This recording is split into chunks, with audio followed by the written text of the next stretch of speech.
Remarks of that type are not permitted by the rules and are not in keeping with the best traditions of our committee. The chair will enforce these rules of decorum at all times and urges all members to be mindful of their remarks. Further, under the rules of the House, the chairman is responsible for maintaining order and preserving decorum in the committee room. I expect audience members to be respectful of the witnesses, members, and the public. If members of the audience are persistently or overly disruptive, it is a violation of federal law and you'll be subject to removal and arrest. I now recognize myself for an opening statement.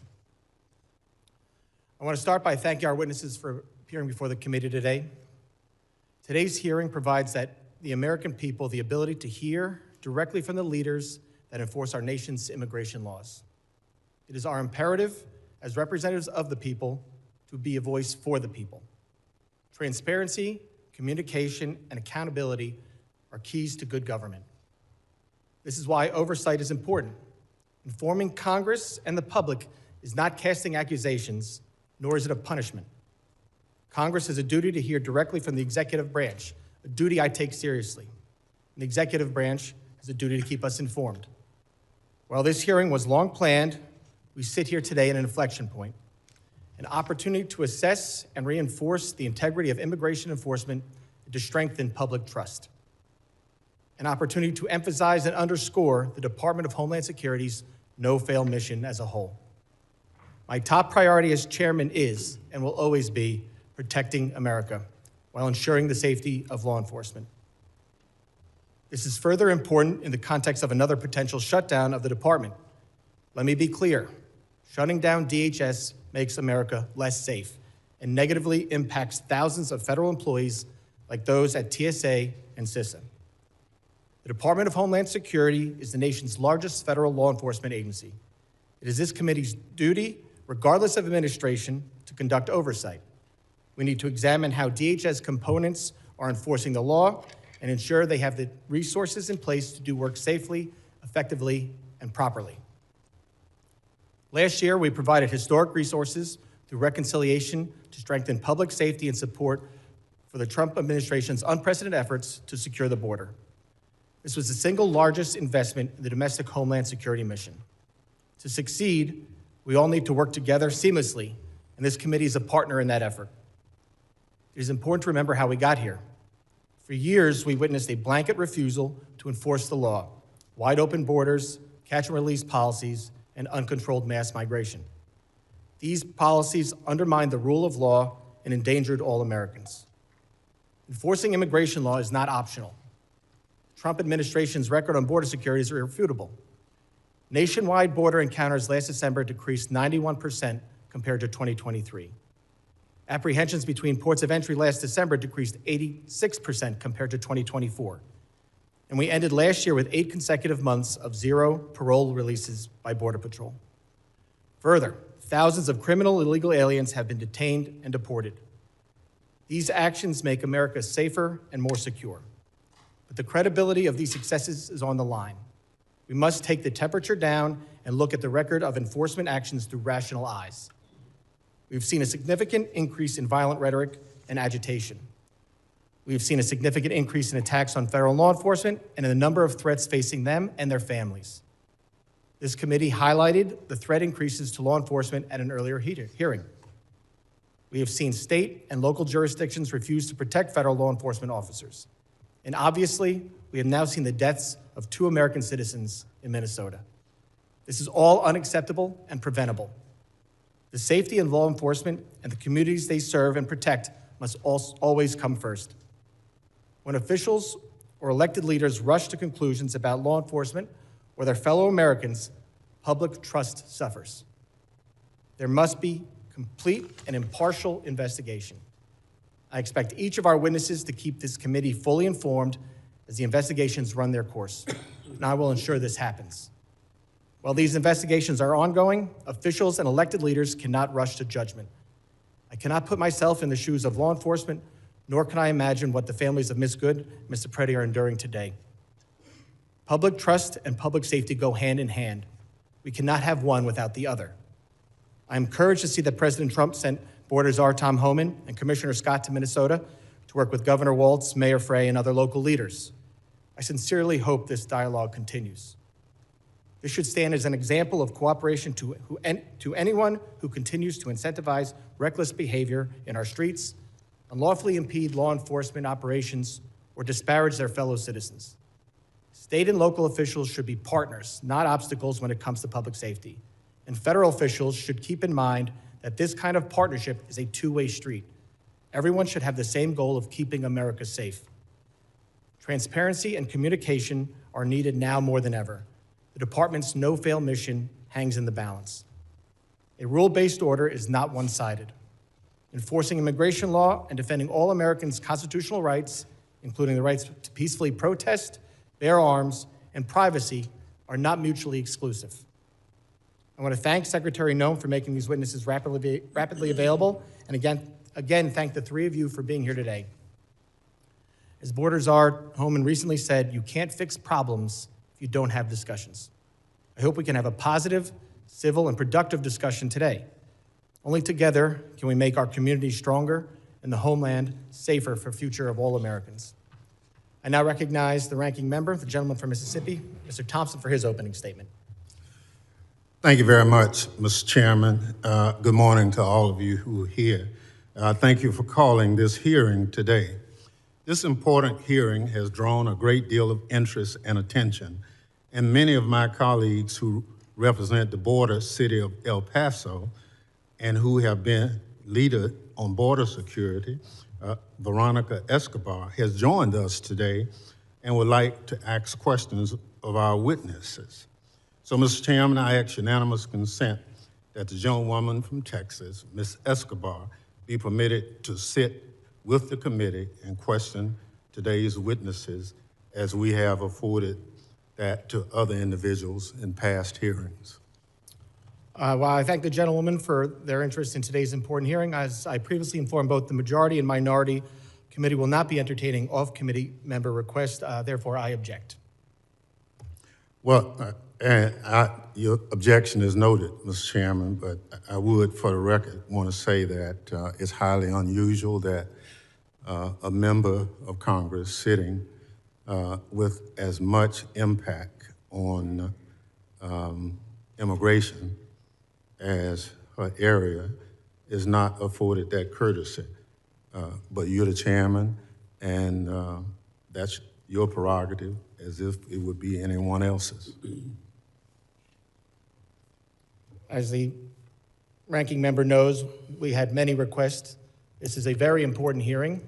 It is my duty to keep the wheels on this hearing and get actual answers on the record.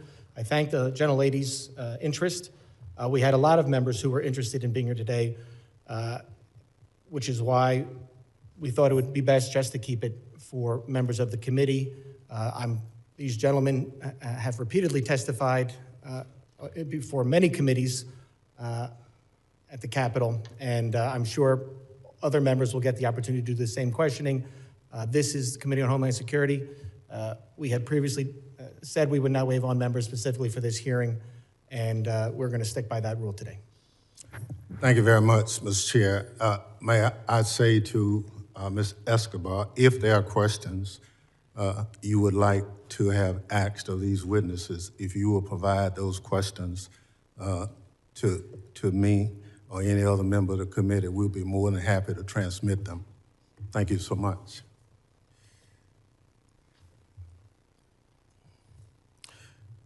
I hope my Republican colleagues will remember that our job is to conduct oversight, not cover for Donald Trump and his out-of-control administration, which is running roughshod over Americans' rights, killing U.S. citizens and threatening our very democracy. The disease rotting the Trump administration from the inside out started at the top and has infected every part of the executive branch. Nowhere is that more evident than at the Department of Homeland Security. This hearing is just the start of a reckoning for the Trump administration and its weaponization of DHS against American citizens and the principle our country stands for. DHS, led by Secretary Kristi Noem, must be held accountable for its lawlessness immigration operation. They are reckless, creating chaos in our communities, terrorizing adults and children alike, and undermining our moral authority as a nation of liberty and rule of law. Last month, an ICE agent shot and killed Renee Good, a Minneapolis mom, in cold blood as she drove away from him. After killing her, the agent called her a disgusting name I won't repeat here. Other agents refused to allow a nearby physician to treat her. Democrats called for accountability. Instead, Secretary Nome blamed the victim, Ms. Good, and attempted to gaslight Americans with false claims that Ms. Good was a domestic terrorist. Renee Good was nothing of the sort. She was a mom, a wife, a neighbor, and an American citizen who did not deserve to die at the hands of her own government. She should be alive today. Ever since, the Trump administration has devoted the full resources of the federal government to blocking a legitimate investigation into Ms. Good's killing. If that isn't a sign of guilt, I don't know what is. Federal prosecutors had a warrant to collect evidence from Ms. Good's vehicle for a civil rights investigation into ICE's use of force, but FBI Director Kash Patel and other Trump administration officials demanded they drop it. Correa prosecutors, duly bound to the rule of law, not the political prerogatives of the White House, resigned in protest. Blocking an investigation into the government's use of force against one of its own citizens is a self-dictatorship, not democracies. Every American should be outraged. Democrats tried to get answers in the aftermath of Ms. Good's shooting. We called on Acting Director Todd Lyons to testify at the committee's hearing 3 weeks ago. Unfortunately, he turned down the committee's invitation. This is part of a pattern of the Trump administration's refusal to comply with regular congressional oversight. Committee Democrats have sent multiple letters to ICE and CBP on critical issues, but most of them, 10, have gone unanswered. Mr. Chairman, I ask unanimous consent to include all 10 of these records letters into the record. Without objection. ICE has blocked members of Congress from visiting its detention facilities, even after reports of horrific conditions, detainee abuse, and a detainee being murdered in a DHS facility. I was one of those individuals who parted to a lawsuit to try to get ICE to just follow the law that says members of Congress can visit ICE facilities and present themselves at any time. So I understand that it's still being litigated, but I've been given authority to go, and I plan to do it this week just to test ICE's adherence to the law. Mr. Lyons is here today, nearly a month after we invited him. I guess DHS needed time to get his story straight before he came to testify under oath. Fearing more violence from federal law enforcement, Democrats have also called on DHS to rein in immigration agents and their brutal attacks on Americans immediately following Ms. Good's murder. But DHS ignored our pleas. Instead, Greg Vino, who styled himself in Nazi attire and takes joy in deploying tear gas at Americans, continued to roam around Minneapolis with his masked gang, terrorizing people and violating their constitutional rights. And tragically, our worst fears were realized. Just days after the hearing, Mr. Lyons refused to participate in. CBP personnel shot Alex Preety, and he was face down on Minneapolis' sidewalk, killing him in broad daylight. In the video of the incident, a DHS agent can be seen cheering Mr. Preety's death. Americans watched the video in horror. Yet once again, Secretary Nome gaslit the public, made up a demonstrably false story about Mr. Preety and blamed the victim for his own death. Mr. Preety was a law-abiding U.S. citizen and a VA nurse who dedicated his career to caring for our veterans. Mr. Chairman, at our last month hearing, I asked for a moment of silence in the memory of Renee Good.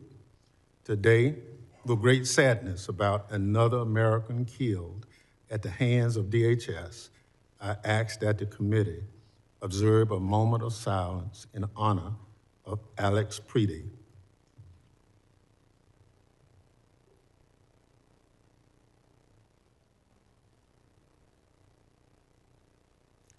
Thank you.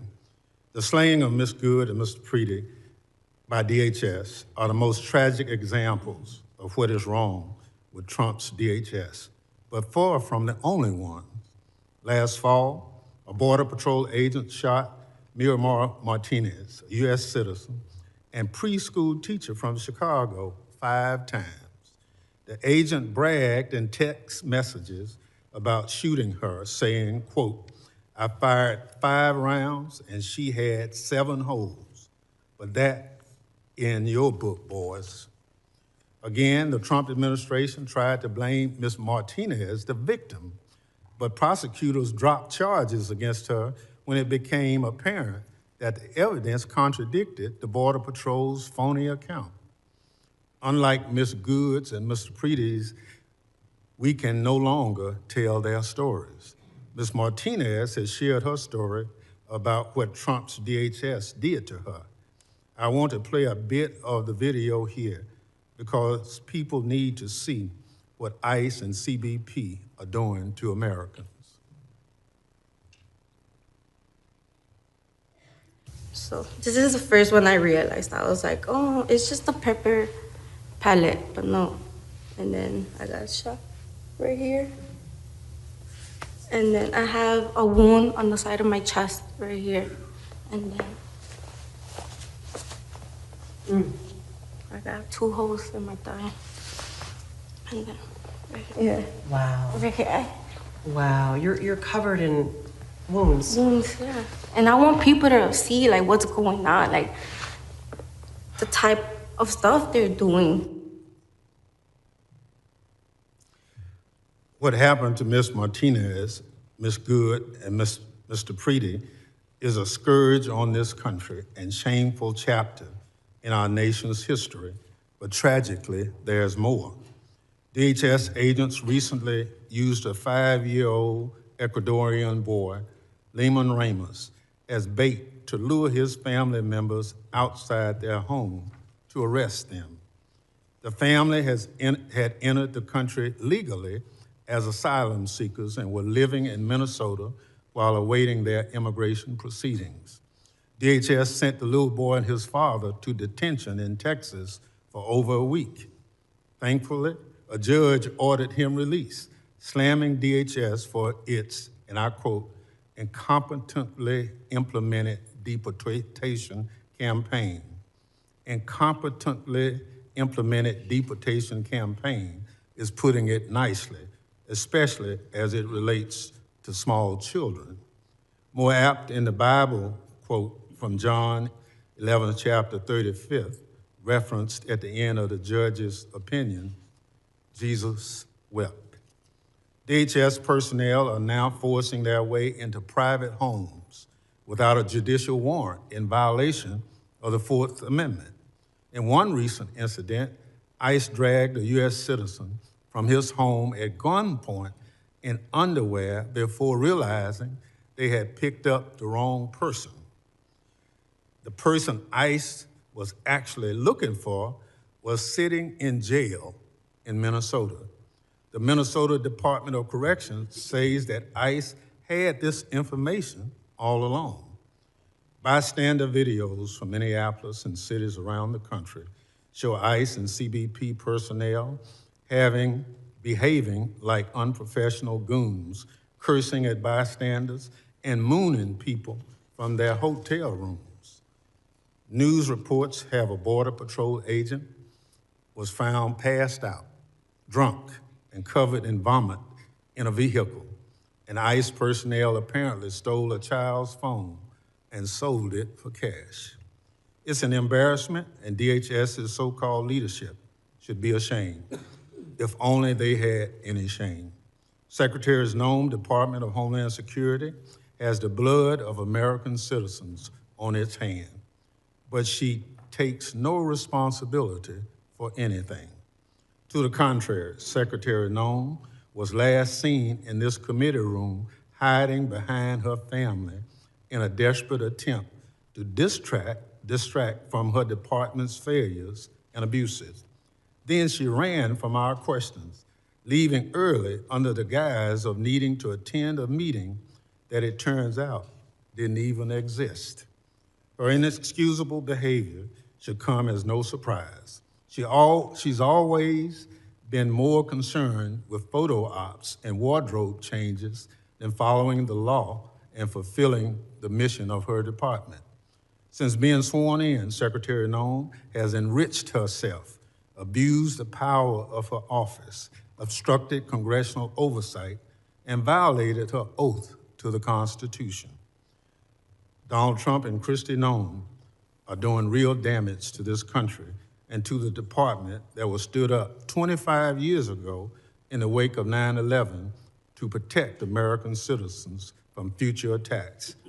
Secretary Noem is a liar with no concern for the lives of Americans killed by the department she runs. She must go. Mr. Chairman, I yield back. Gentleman yields back. Other members of the committee are reminded that opening statements may be submitted for the record. I would now like to formally introduce our witnesses. First is Mr. Rodney Scott. Mr. Scott is Commissioner of U.S. Customs and Border Protection. After decades of service at CBP, including a stint as Chief Border Patrol, he has served as a Senate-confirmed commissioner since June of 2025. Second is Mr. Joseph Edllo. Mr. Edllo is Director of Citizenship and Immigration Services. Director Edllo has served in numerous legal roles across executive branch and Congress, including Chief Counsel to USCIS. Mr. Edllo has served as a Senate-confirmed Director since July 2025. Third is Mr. Todd Lyons. Mr. Lyons is the Acting Director of Immigration and Customs Enforcement. Acting Director Lyons began his federal service in the U.S. Air Force in 1993 and joined ICE as an agent in 2007. Mr. Lyons moved up the ranks and has served as Acting Director since March of 2025. Thank all the witnesses for being here today. Pursuant to Committee Rule 8C, I ask that the witnesses please rise and raise their right hand.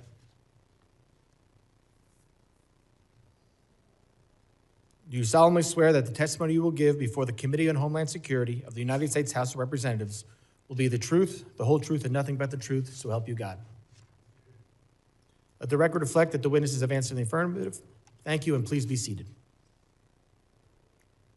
I now recognize Commissioner Scott for 5 minutes to summarize his opening statement. Chairman Garbarino, Ranking Member Thompson, members of the committee. Thank you for the opportunity to appear here before you today. I'm honored to represent more than 67,000 dedicated men and women of U.S. Customs and Border Protection who are tirelessly protecting this great nation every single day by simply trying to make sure we know who and what is entering our homeland. Border security is national security. Law enforcement personnel that selflessly provide this service to America increasingly perform under difficult conditions and intense public and political scrutiny. But these brave men and women deserve our gratitude and thanks. It's my privilege to be here today joining my colleagues from Immigration and Customs Enforcement and Citizenship and Immigration Services. Our agencies work in partnership to secure the homeland and uphold the integrity of our immigration system. CBP has spent the last year rebuilding what was an intentionally broken border. As I informed Congress in 2021 and again in 2023, the open border policies of the Biden administration all but eliminated any meaningful border along this, and it replaced it with a porous geographic line defined by record high encounters with illegal aliens, overwhelmed facilities, and a workforce that was stretched so far beyond their capabilities that hostile nations and the cartels exploited our border at will. That all changed on January 20th, 2025, under the leadership of President Trump, We have now implemented effective policies, established unified priorities and objectives across all federal departments, and empowered our workforce to do their jobs by simply enforcing the laws that already exist. We have imposed consequences for those who break our laws, the laws that this body enacted. And today, the United States, because of these efforts, enjoys the most secure border in our nation's history. But this progress did not happen by accident. It's a result of a comprehensive approach to border security. We ended catch and release, we prioritized detention and removal authorities, and we sent a clear message that illegal entry into the United States will not be tolerated. And the numbers speak for themselves. We have achieved record low illegal crossings between ports of entry. Border Patrol apprehensions along the southwest border totaled over 90,000 for the entire year. That's a number that used to represent a single month under the Biden administration. Daily encounters have dropped by 95%, averaging about 250 per day, compared to 5,000 a day during the Biden administration. Our increased enforcement also resulted in the seizure of over 617,000 pounds of illicit narcotics. That's nationwide, an 8% increase over the prior year. This included nearly 11,000 pounds of fentanyl and more than 186,000 pounds of methamphetamines. This is what having a secure border looks like. None of this would have been possible, though, without the vision and leadership of President Trump and the historic investments made in border security. The One Big Beautiful Bill, a $65 billion investment, is enabling CBP to modernize border infrastructure, deploy additional advanced technology, and to grow our workforce. Since January 2025, CBP is building smart wall at record levels. We're installing high-tech attributes where the Biden administration had shut it off. We're installing water barriers along the Rio Grande River, which denies criminals access to these routes. But that is not all. We're investing in technology at our ports of entry, non-intrusive inspection equipment, biometrics, and advanced surveillance to improve our ability to know what's coming into this country, the land, air, and sea, at and between the ports of entry. CBP's workforce is without a doubt the greatest asset that we have. The One Big Beautiful Bill is investing historic amounts of money in recruitment, hiring, and retention and training to ensure that we have the most highly qualified and capable law enforcement professionals securing our border. Due to the collaboration across all federal departments, the resultant record low encounters, CBP has been able to surge resources to support ICE's targeted enforcement operations across the nation. CBP is integrated with ICE and other partners to identify and remove dangerous criminals and others who remain in the country illegally. As recent events have demonstrated, though, our officers and agents are increasingly facing an unprecedented level of aggressive interference and intimidation when executing the laws that you have asked them to enforce. These attacks on federal law enforcement personnel are coordinated and well-funded. This is not peaceful protest. No law enforcement officer should be put at personal risk simply for doing the job that we have asked them to do. I thank you for your continued support of CBP's mission, and I look forward to answering your questions today. Thank you, Commissioner. I now recognize Director Edllo for 5 minutes to summarize his opening statement. Thank you, Mr. Chairman. Chairman Garbarino, Ranking Member Thompson, and members of the committee. It is an honor to speak to you about the priorities and progress of U.S. Citizenship and Immigration Services. I'm grateful for your partnership as we work together to uphold the rule of law, protect our citizens, and safeguard our homeland. Let me begin by expressing my appreciation to President Trump for his trust in me and to Secretary Noem for her leadership at the Department of Homeland Security. I'm proud to serve alongside a workforce that's deeply committed to advancing the President's agenda, protecting our communities, and restoring integrity to America's legal immigration system. As Director of U.S. Citizenship and Immigration Services, my vision has been straightforward and clear. Restore accountability to our immigration system and ensure that it serves the interests of the American people first and foremost. Today, I want to highlight some of our most significant accomplishments: ending the exploitation of immigration programs, putting American workers first, protecting our communities from public safety threats, protecting national security, and combating immigration fraud. Fraud isn't just a paperwork issue. It's a national security and public safety concern. Often those who wish to do us harm exploit weaknesses in our system. Over the past year, USCIS has made nearly 33,000 fraud referrals to law enforcement, a 138% increase over previous years. We conducted thousands of site visits to homes and workplaces and thousands of social media checks to ensure aliens aren't espousing anti-American sentiment. Moreover, our fraud detection and national security team completed over 21,000 investigations, identifying fraud in approximately 65% of those cases. In Operation Twin Shield in Minneapolis-St. Paul back in the fall, we uncovered marriage fraud, visa misuse, and student visa abuses, leading to denials of immigration benefits, arrests, and removal proceedings. This work led to Operation Paris, where we continue re-examining thousands of refugee cases in Minnesota, conducting thorough background checks and in-person reviews. We've also strengthened our vetting policies. If someone falsely claims U.S. citizenship to get a public benefit or try to vote, we hold them accountable through denial of citizenship or loss of immigration status. We've tightened screening to determine whether claimed marriages and family relationships are legitimate. And we've changed regulations to employment authorization is no longer automatically extended. Now we require more frequent renewals so that we can vet aliens more frequently and ensure that they deserve to remain in the country. Additionally, we've taken action to end the exploitation of immigration programs. Mass humanitarian parole programs were being abused by the prior administration. So we've restored them to Congress's original intent, allowing those benefits on a case-by-case basis. Secretary Noem also ended decades of temporary protected status for several countries, returning the program to what Congress intended: temporary protection, not permanent status in the United States. Moreover, this administration is doing more to ensure the integrity of our elections. We enhanced the SAVE program so states can verify citizenship of those on their voter rolls more effectively. Since January 2025, we've processed over 58 million queries, and 27 states are participating. Additionally, federal agencies ran nearly 206 million SAVE queries last year to identify fraud and preserve public assistance benefits for lawful U.S. residents and citizens. We're also putting American taxpayers and communities and workers first. We affirmed that aliens should be self-reliant, not dependent on public assistance, and that their sponsors are liable for the cost of public benefits that they access. The Department of Homeland Security is also working to rescind the 2022 public charge rule, restoring our discretion to determine if an alien will rely on government assistance.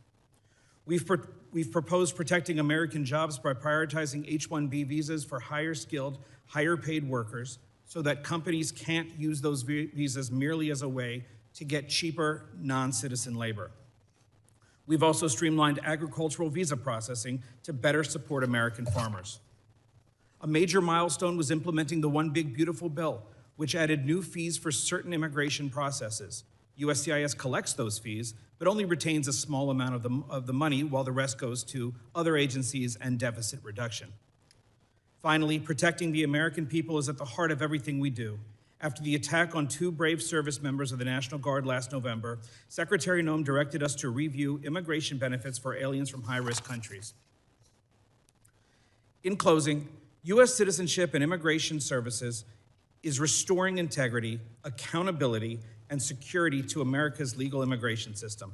These accomplishments reflect the dedication of our workforce and the transformative leadership of President Trump and Secretary Noem, both of whom have allowed USCIS to do the job it was created by Congress to do. We stand ready to continue working with Congress to protect the homeland and uphold the rule of law. Thank you, and I look forward to your questions. Thank you, Director Edllo. I now recognize Acting Director Lyons for 5 minutes to summarize his opening statement. Good morning.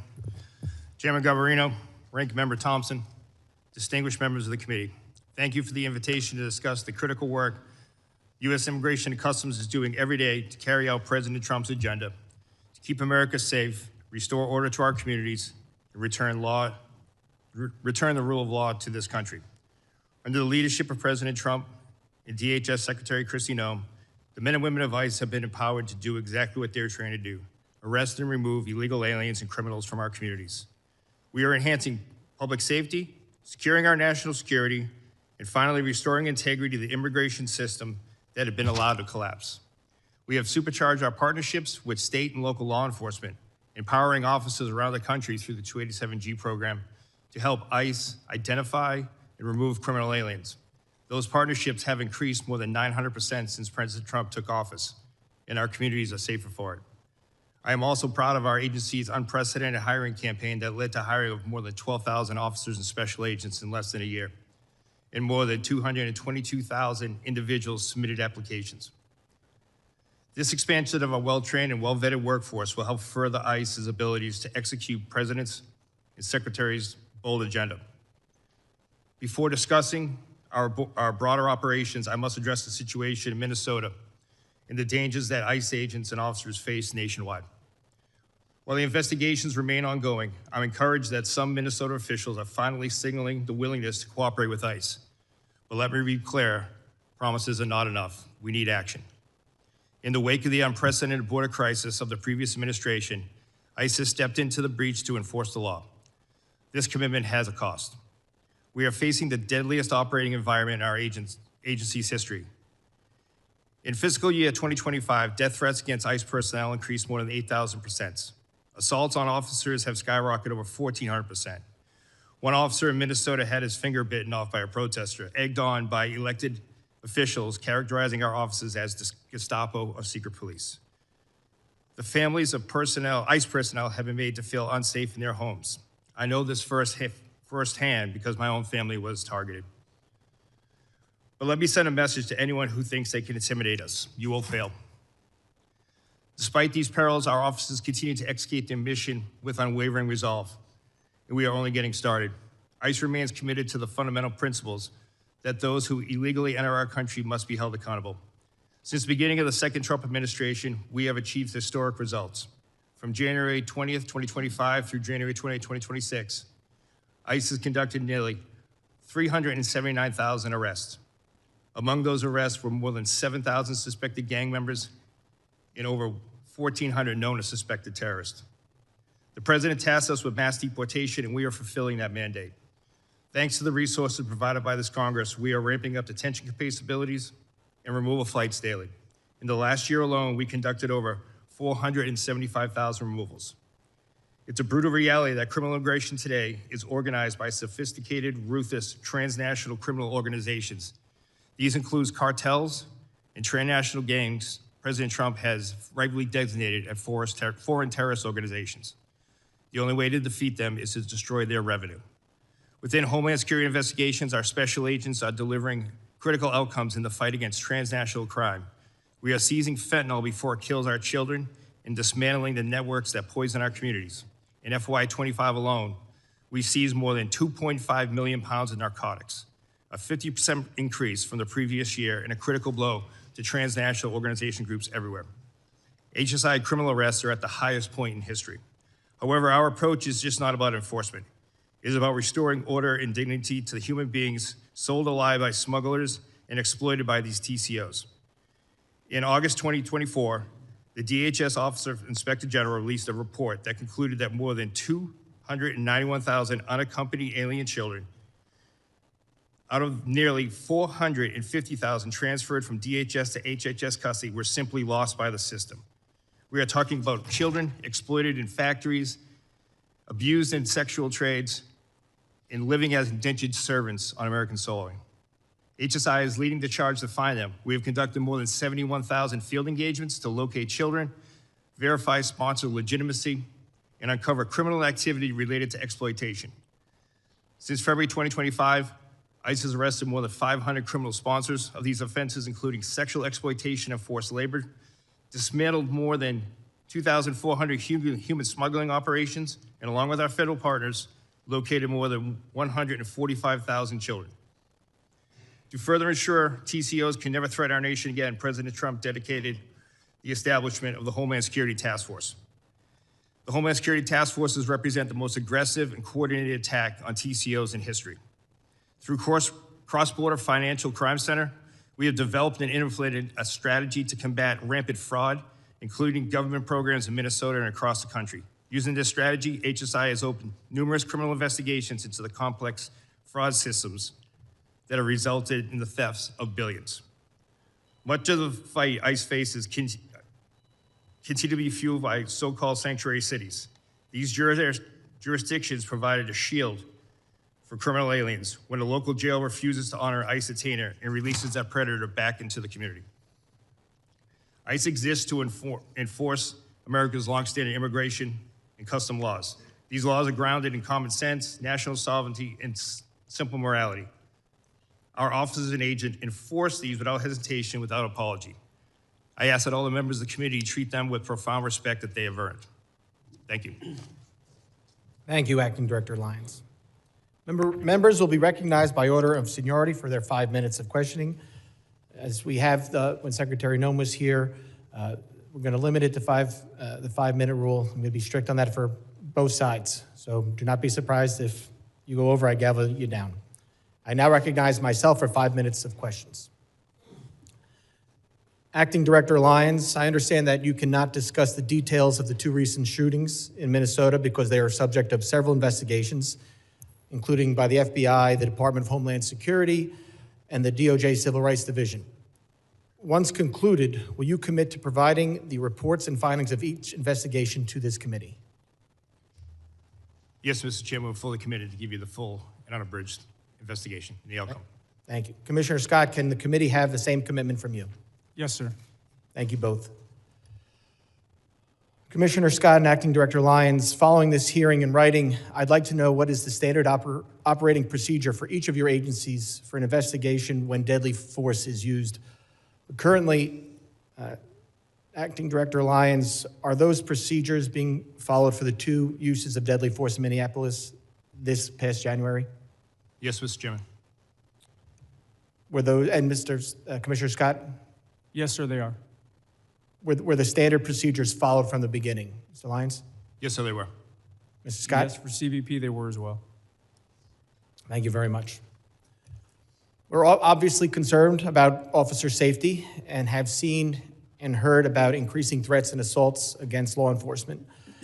Director Lyons, are your officers trained regarding the difference between a protected protest and what is unlawfully impeding law enforcement?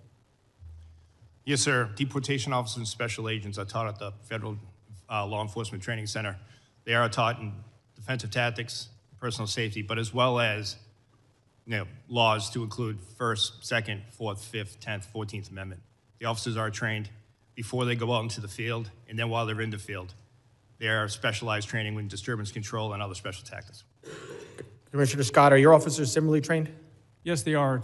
At FLETC, ongoing training in the field, and then anytime we're deploying them to the interior, they get updated law refresher training to include First Amendment and Fourth Amendment.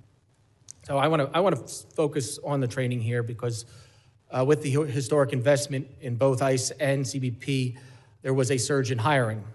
I need to know, for these new hires, is the training different than what other agents and officers received before the hiring surge? Mr. Lyons, I'll let you start there. No, sir, it's not. The training was never, the meat of the training was never removed. The timeline was. We took training from 5 days a week, 8 hours a day, to 6 days a week, 12 hours a day. In addition to that, training is different in the fact that before officers even go to the Federal Law Enforcement Training Academy, there's pre-employment training, which we never had before.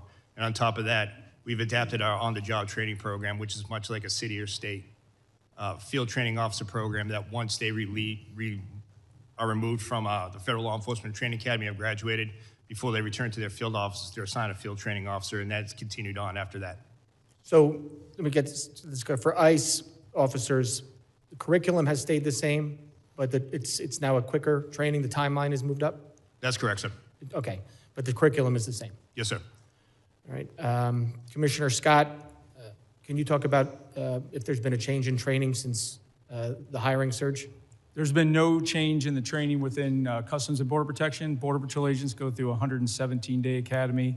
The CBP officers go through a 103-day academy. That's actually training days. There's been no changes to that. So the only change that has been made is in our quarterly training. We've added scenarios based on what we most likely think they will encounter in the field. So we've actually added some of the protest type encounters as well. So there's been no change in the timeline either. Similar, ICE did that. You did not. No, we did not. Okay. And while this is nothing, because this is my last question, I'm sure. While understanding they are not suitable for every occasion, there's been a lot of talk about the use of deadly force. Are agents and officers equipped with and trained in the use of tasers or other less lethal alternatives to avoid the use of deadly force? And Mr. Director Lyons, I'll start with you, and then Mr. Scott, you can finish. Yes, sir. Every deportation officer special agent are trained in secondary weapons, which include the taser, OC spray, and baton. They're And trained those are made available. and they're equipped. Yes, sir. Mr. Scott? So a similar answer that all of our agents have to carry a secondary weapon. They train at the academy, and then they go through quarterly refresher training every 3 months. Okay, I appreciate it. I will have, I'm sure, for some follow-up questions today, and I will submit those to you in writing. But with that, I yield back, and I now recognize the ranking member for 5 minutes of questions. Thank you very much, Mr. Chairman. Mr. Lyons, how many ICE agents have cameras as of today? Sir, as of today, more than 3,000 ICE officers have cameras that are active in the field, with another 6,000 being deployed, sir. So how many in the field? How many ICE agents are in the field as of today? Oh, I'm sorry, sir. Agents in the field today? You said agents in the field. I'm just trying to get the number of ICE agents who have cameras on their body as of today. Approximately 3,000, sir. 3,000 out of how many? Out of approximately 13,000, sir, that are in the field. So you have 3,000 out of 13,000 who have cameras. Yes, sir. Mr. Scott? I don't have the actual number in front of me right now. It's about 10,000. We're building that program out as we speak. 10,000 out of how many? Out of about 67,000. But the Out catch of- there out is of- the ports of entry, we have significant video. Nope. I don't want to go to ports of entry.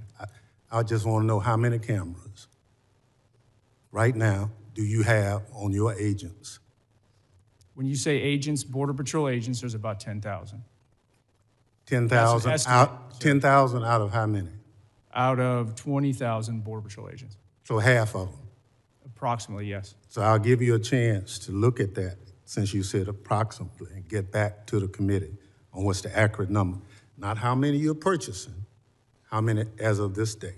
Understood, and I will get you that number. Thank you.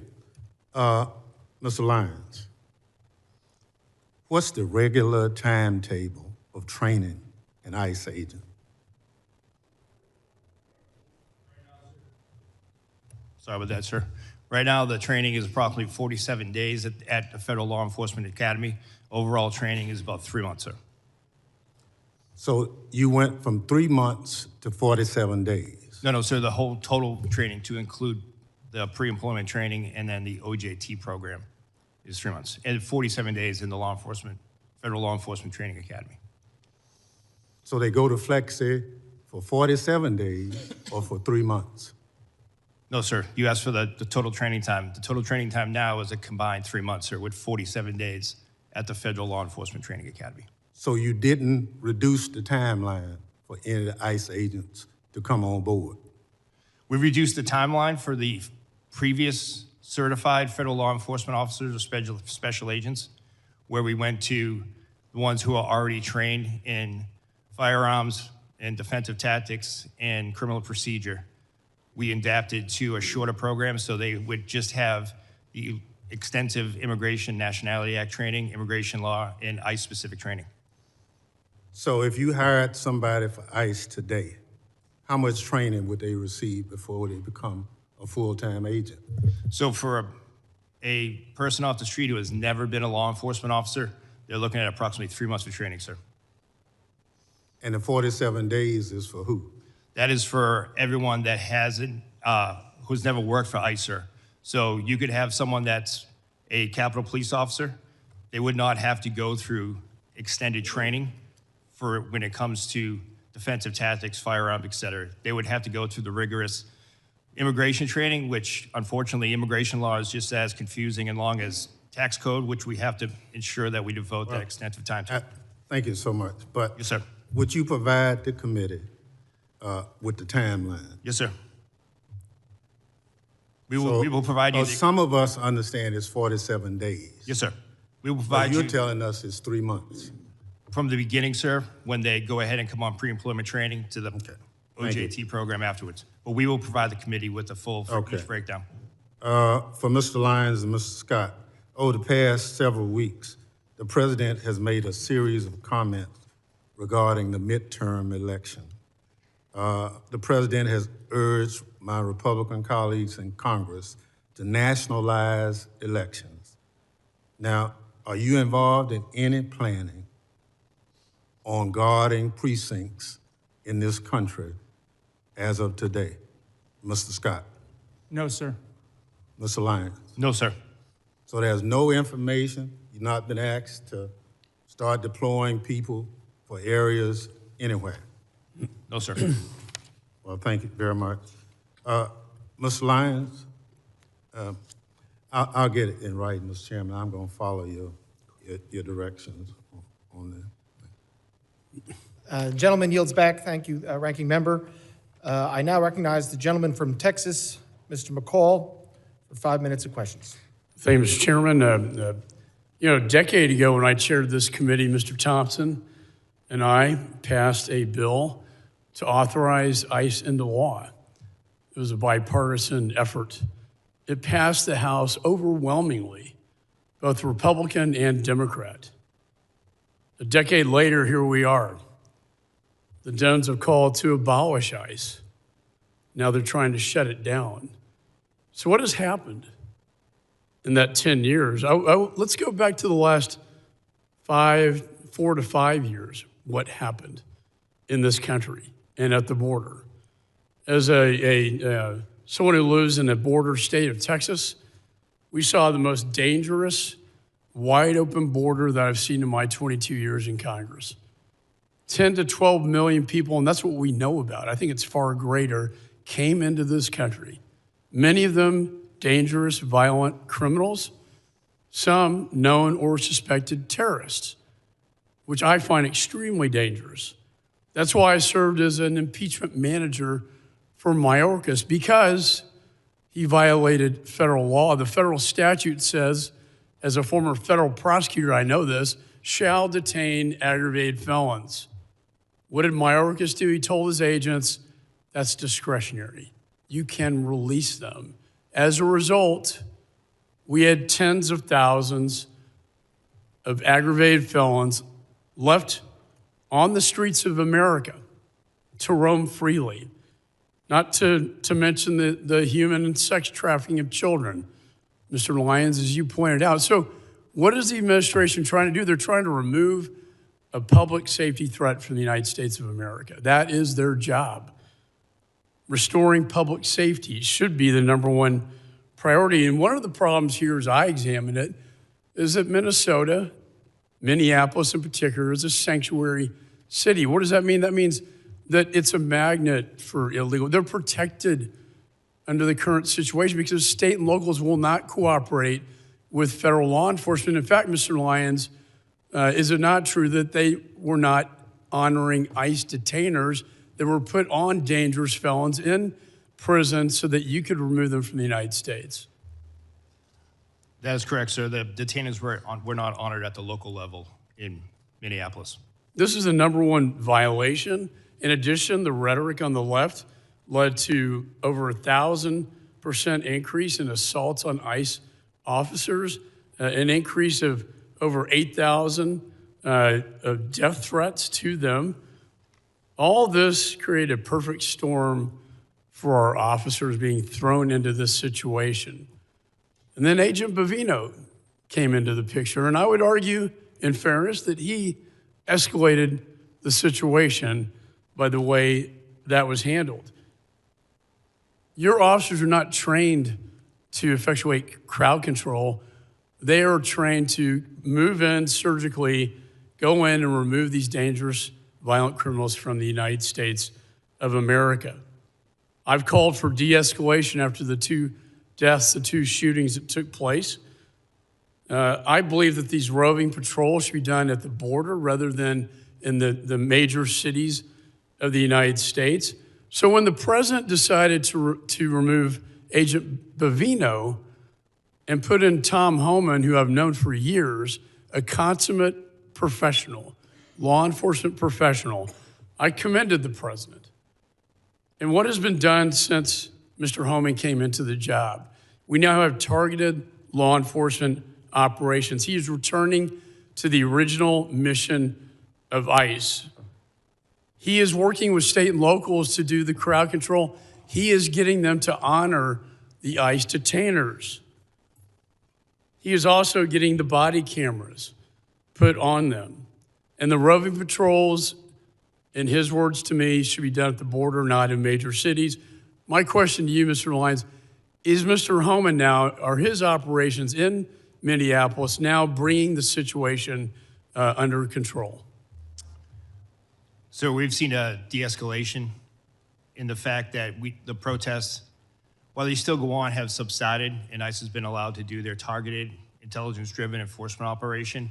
Just the other night, local authorities arrested 54 protesters at the local level where ICE officers did not have to be engaged in that.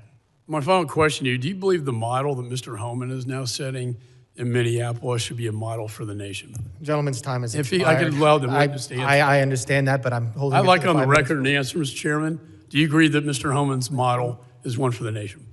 Gentleman's time is expired. Yes or no? I now recognize the gentleman from California, Mr. Swalwell, for 5 minutes. A couple nights ago, I met with a woman who works as a cashier at a grocery store, and I told her I was coming to see you, Mr. Lyons, and she said, will you ask him, and she didn't want to give her name. She was terrified to give her name. But she said, when I get off my shift around midnight and I walk through the parking lot to my car, she said, if somebody rolls up in an unidentified van and gets out wearing all black and their face is covered and they don't have any identification and they ask me to get into the van, how do I know who they are? How does she know, Mr. Lyons? How does she know if they're an ICE agent or bad guys?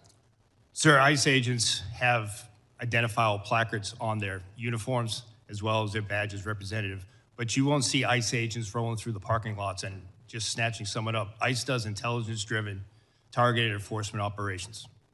Well, Mr. Homan and others have said that they target individuals based on the color of their skin and the accents that they speak, and that's why people are running through the fields and factories where they work. Director Lyons, last year you said in Phoenix at the Border Security Expo that you wanted to see a deportation process that was like, quote, Amazon Prime, but with human beings. Mr. Lyons, how many times has Amazon Prime shot a mom 3 times in the face?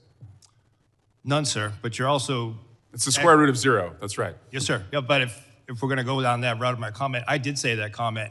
However, that comment was taken out. If you go back and watch the video, I did say that we need to be more efficient when it comes to removing individuals from the United States because ICE doesn't detain punitively. We detain to remove. I don't want to see people in custody. At the end of my statement was, and again, to your point, it was a industry day for AI and efficiencies, but I did say at the end of it, but we deal with human beings, so we can't be like them. And speaking That's of the human, key part that you're leaving out. Well, speaking of human beings, how many times has Amazon Prime shot a nurse 10 times in the back? None. How many times has Amazon Prime dragged a woman out of her car by her hair and then dragged her down the street? None. How many ICE agents have been fired for their conduct under your leadership? Sir, I can get you that data. I'll get that back to you. Is it more than 1? I'm not going to speak about personnel actions, but I'll get you that data. Can you tell us if at least, God, I hope at least 1 person has been fired for their conduct since these operations have begun? Are you telling us you can't even say 1 person's been fired? Sir, I'm not going to talk about personnel actions, but we will get back to you. But 2 people have been killed so far, is that right? A nurse named Preddy and a mom named Good. 2 people have been killed so far. Yes, sir. Mr. Lyons, will you apologize to the family of Renee Good for being called a domestic terrorist by the president and his leadership? No, sir. Why not? Sir, I welcome the opportunity to speak to the family in private, but I'm not going to comment on any active investigation. Is she a domestic terrorist? Sir, I'm not going to comment on the investigation, and the president and Secretary Noem are elected officials. That's their right to their comments, but as career law enforcement, we won't speak to any. Do you agree with their comments? Sir, I'm not going to go ahead and talk about any ongoing investigation. Will you apologize to the family of Alex Preddy for also being called a domestic terrorist? Sir, again, I'm not going to speak to any ongoing investigation. Mr. Lyons, your staying to lead ICE is a decision. Sir, I'm sorry.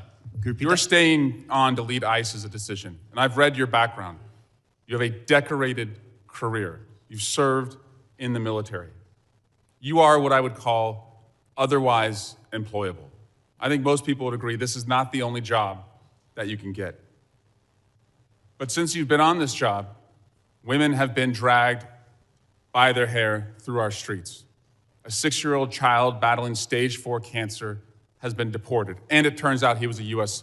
citizen. People are running through the fields where they work. People who've gone to the streets as allies have been shot and publicly executed.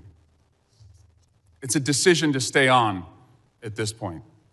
And considering your honorable service in the past and the dishonorable acts that those who have worked for you have conducted, and the disgraceful statements that the leadership above you have said, you now have a decision.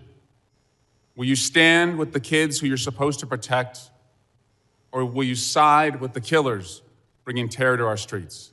Mr. Lyons, will you resign from ICE? No, sir, I won't. Why not?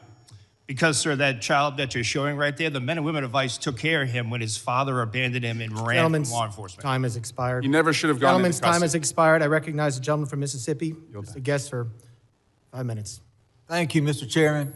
Mr. Chairman, we stand on the verge of a second Democrat shutdown of the United States Department of Homeland Security just within the last 90 days. The Department of Homeland Security employs 260,000 men and women across 22 different agencies.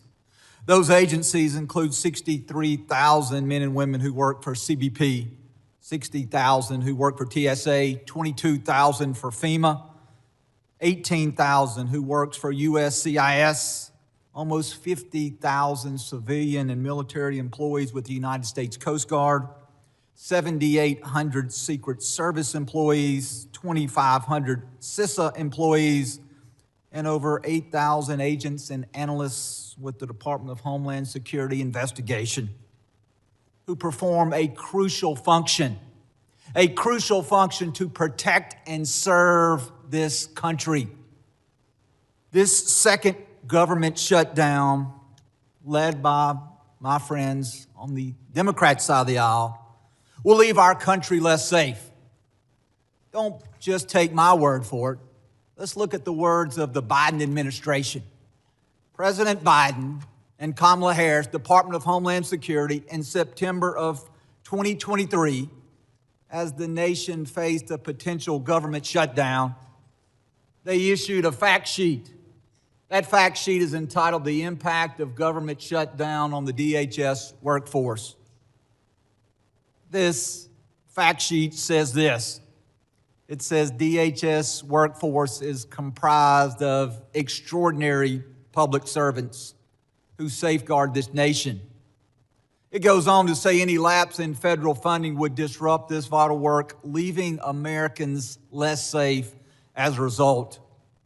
Those working without pay include law enforcement, conducting such acts as seizing illegal narcotics like fentanyl, combating child exploitation and child predators, identifying and arresting human trafficking, responding to natural disasters, preventing cyber attacks, and protecting U.S. government leaders. And so I ask you, gentlemen, as we are once again on the verge of a shutdown of the Department of Homeland Security, if the Democrats take us to the edge, if they refuse to sign a CR, if once again the men and women who serve under your leadership, if they are once again not paid, I ask you, how will that impact our nation? Will America be more safe, or will America be less safe if we are once again led into a government shutdown by the Democrat Party? Mr. Scott. I believe consistency and seeing support from the leadership on both sides of this building and the president is very important to border security. I think the rhetoric and the back and forth, the politicizing of law enforcement in general detracts from the general morale of our personnel. Is it not important that we pay the men and women who serve under your command? It's critically important. And in a government shutdown, the bills don't stop, do they not? The bills continue to accrue. Correct. And the deployment of technology ceases in many cases, and America becomes less safe. Would you agree with that statement? I would agree America becomes less safe. Mr. Edllo, what about you? Well, Congressman, as I'm sure you're aware, USCIS is a little different in that we are fee-funded. So during a shutdown, the men and women working for USCIS will continue to be paid. However, in terms of our screening and vetting enterprises, as well as everything else we do, we have formed very, very strong working relationships with the other components, and that's critical for us to be able to do our work. While we may be there able to continue without our partners being paid and with them being furloughed, it's going to make America significantly less safe. And Mr. Lyons. Yes, sir. It will have a great impact, especially on the Homeland Security task forces and the men and women that are focused on the transnational crime and foreign terrorist organization. Mr. Lyons, very quickly, we've had many members of this committee who have made allegations. The Democrats have once again taken the mantle of the party to defund the police and abolish ICE. Do you wish to take my last few seconds to speak about the consequences that has on the men and women that you serve? The men and women of ICE are sworn law enforcement officers who are dedicated to do their mission to protect the United States. Thank you, Mr. Chairman. I yield back. Gentleman yields back. I now recognize the gentleman from California, Mr. Correa, for 5 minutes of questions. Thank you, Mr. Chairman. I want to welcome our witnesses today. Gentlemen, I wanted to start out by talking a little bit about my district, Southern California, Disneyland. Southern California is the center of manufacturing for the United States. California, biggest ag state in the Union. California, also, big donor, taxpayer dollars to the United States. President Trump got elected on the promise to deport the worst of the worst. Your numbers, Mr. Lyons, less than 14% of those arrested by ICE first year, 2025, had charges or convictions of violence. 70% of those deported had not even a traffic ticket. Mr. Lyons, I think we're all patriots, but I'm trying to figure out how, this is a question to you, sir, how deporting a nanny makes our nation safer, stronger, how trying to deport the father of 3 Marines make this country stronger, how deporting the parents of a number of Marines at Camp Pendleton makes this nation stronger. Sir, thank you for your welcome, first off. Just to address your, the numbers with the 14%, sir, that's 14% that are listed as violent criminal felonies. However, what's left out of that is the fact that what's left off that list. Those 70% that don't have a traffic ticket and deported, how has that made our nation stronger? Sir, if you look at what ICE has done, more than 60% of every individual that is in ICE custody has a pending or a conviction on a criminal charge. Not to count. Sir, let me move ahead. I only have 3 minutes, and we'll talk later. Sir. Let's talk about American citizens. Again, back home. People, young people asking me, what do I have to carry with me so I won't be deported? Is, Mr. Lyons, carrying a passport, is that enough so they won't be detained or deported in my district? Sir, an American citizen shouldn't carry or shouldn't feel the need to carry. Let me tell you what some of your ICE agents have done. They pulled over a gentleman in a pickup truck, showed his passport, they threw it to the side, detained him. What do we have to do to show that we're American citizens? Sir, no American citizen falls under Title VIII. No American citizen will be arrested for being an American citizen. But you just said to my colleague that nobody has been fired because of violations of the law for disciplinary actions, yet this is happening in my district. Mr. Lyons, we're a very boring district. We work hard, mind our own business. ICE in our streets now. People are terrorized. American citizens. Number of cases of Americans being detained, being taken in, some being held for 5 days. Sir, what do we do with those people in that situation? What do we tell them? Sir, I don't know of any particular case that you're speaking of, American citizen being I'm more than happy to provide you a list, sir. 100%, sir. So let me ask you, sir, are you surveilling U.S. citizens today? No, sir. Those people protesting, practicing this First Amendment right, photos of them, data taken, they're not being placed in any kind of a database? There is no database for protesters, sir. One of your officers in Maine said to one of the individuals protesting, we're going to put your face in a little database. What does that mean? Do you have a little database of Americans? No, sir, we don't. Then what do you think your ICE agent was doing to this individual when he said those statements? I can't speak for that individual, sir, but I can assure you there is no database that's tracking United States citizens. Sir, California, we're a sanctuary state. Does that cause you a problem picking up individuals? Yes, sir.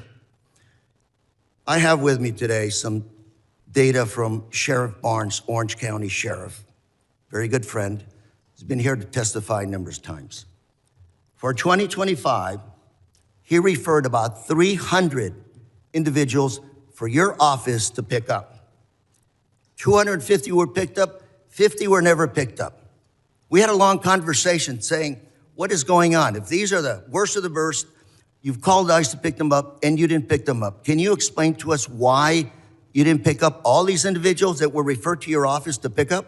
Yes, sir. That's the key part of that is the referral. We make sure that those individuals are eligible to be placed in detention and for movability. So you never even looked at those individuals. Gentleman's time. I would like to talk to you about this issue later on, Mr. Lyons. Thank you very much. Time has expired. I now recognize the gentleman from Texas, Mr. Pfluger, for 5 minutes of questions. Thank you, Mr. Chairman. Why are we here? And I think it's pretty clear that until proven otherwise, at 5 years of experience, that it seems like one side of the aisle is in favor of open borders and wants to abolish ICE. And I hope that that can be proven wrong. And the other side of the aisle wants to enforce the laws that are on the books. Commissioner Scott, how many administrations have you worked for in your career? Since the Clinton administration? So multiple Republicans and multiple Democrats. Correct. Is it a crime to enter this country illegally and to skip a notice to appear, to skip a court-ordered appearance, and to not comply with the laws that are on the books? Yes, sir. Has that changed since you started working for President Clinton? No.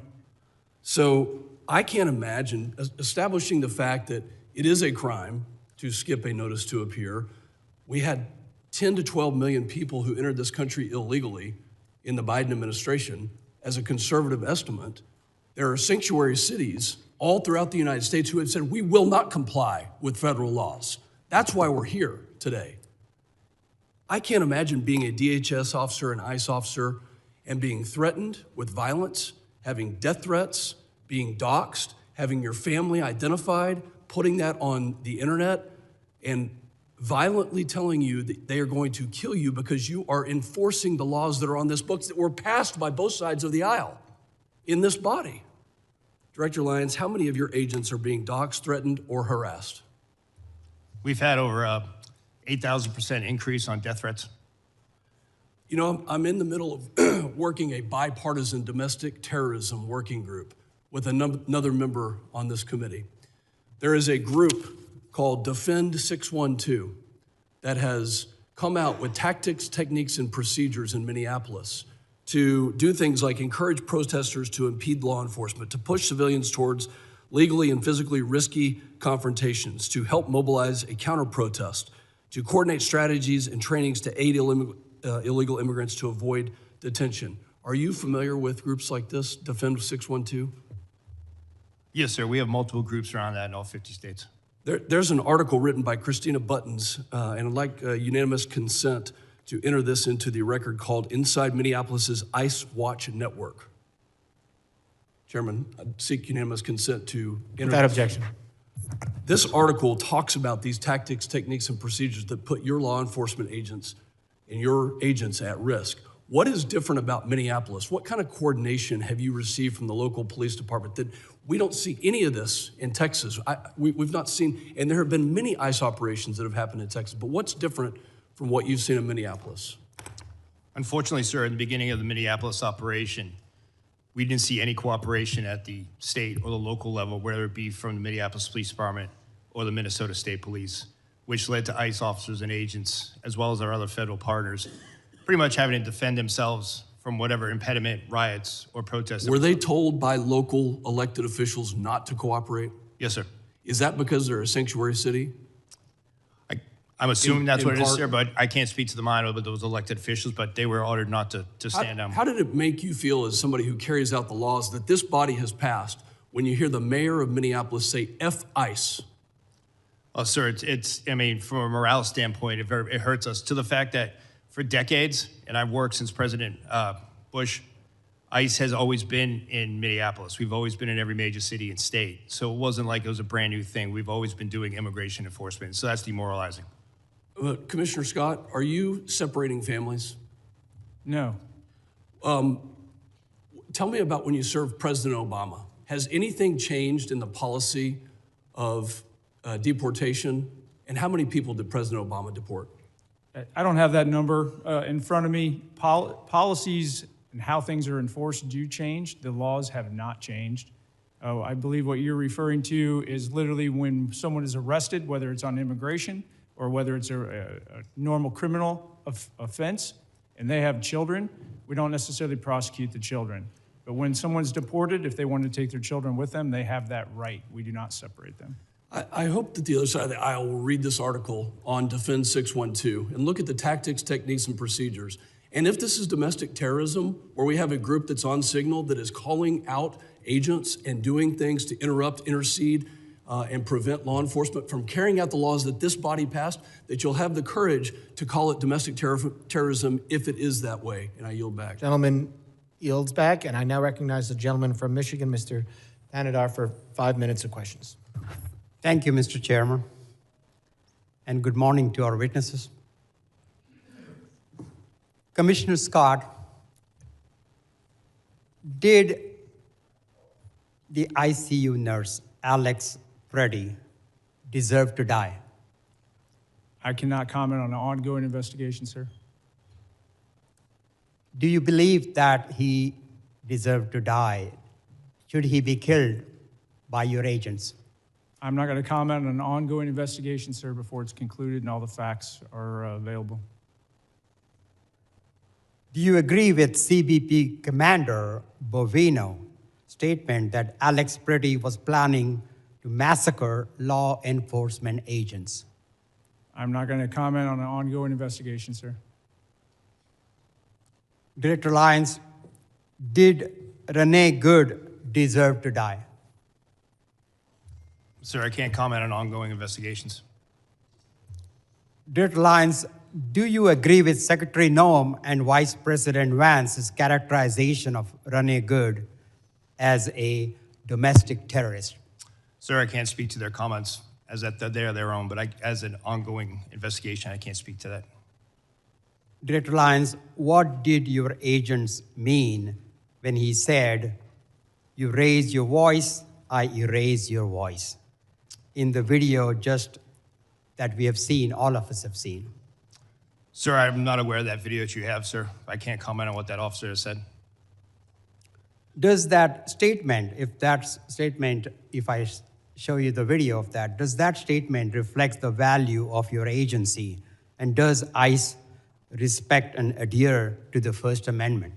Yes, sir, ICE does respect and refer to the First Amendment, but that doesn't respect, your statement that you said doesn't represent the values of the men and women of ICE. Commissioner Scott, does CBP respect and adhere to the First and Second Amendment? Yes, we do. Don't you agree that Alex Preddy had every right to exercise his First and Second Amendment freedoms before being shot in the streets by one of your agents? I believe every person in the United States has a right to their constitutional rights. Look, I have heard and seen enough. I'm just sick and tired of your agents running around in our cities, in our streets, causing illegal activities. ICE and CBP thugs are roaming our streets, attacking our communities, using our children as bait, referring to people as bodies and numbers, targeting people for their accents and the color of their skin, and killing American citizens, all while showing zero remorse for their actions. Director Lyons and Commissioner Scott, do you think President Trump will pardon you and your boss, Kristi Noem, before he leaves office, just like he has for insurrectionists and his political allies? Do you believe President Trump will pardon you? Go ahead. I'm not going to speak on behalf of President Trump, but I'll tell you, I signed up for this job to protect America, and I'm very proud of the service that I provide, and I don't need a pardon from anybody. Well, you better hope so. You better hope you get been pardoned, because you will be held accountable for the absolute disregard of the law your agencies have shown over the past year. Your agencies have lost the trust of the American people, with millions taking to the streets to protect the illegal actions of your agencies. And that's why I introduced a bill in the United States Congress to abolish ICE. ICE must be abolished. I also co-sponsored a bill to impeach Secretary Kristi Noem. And I believe Kristi Noem must be impeached. And this Congress must do everything in its power to carry out oversight actions against these rogues departments, including if Gentleman's necessary. time has expired. A witness has requested a break. Committee will recess for 5 minutes. Members of the audience will remain seated.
committee will come to order.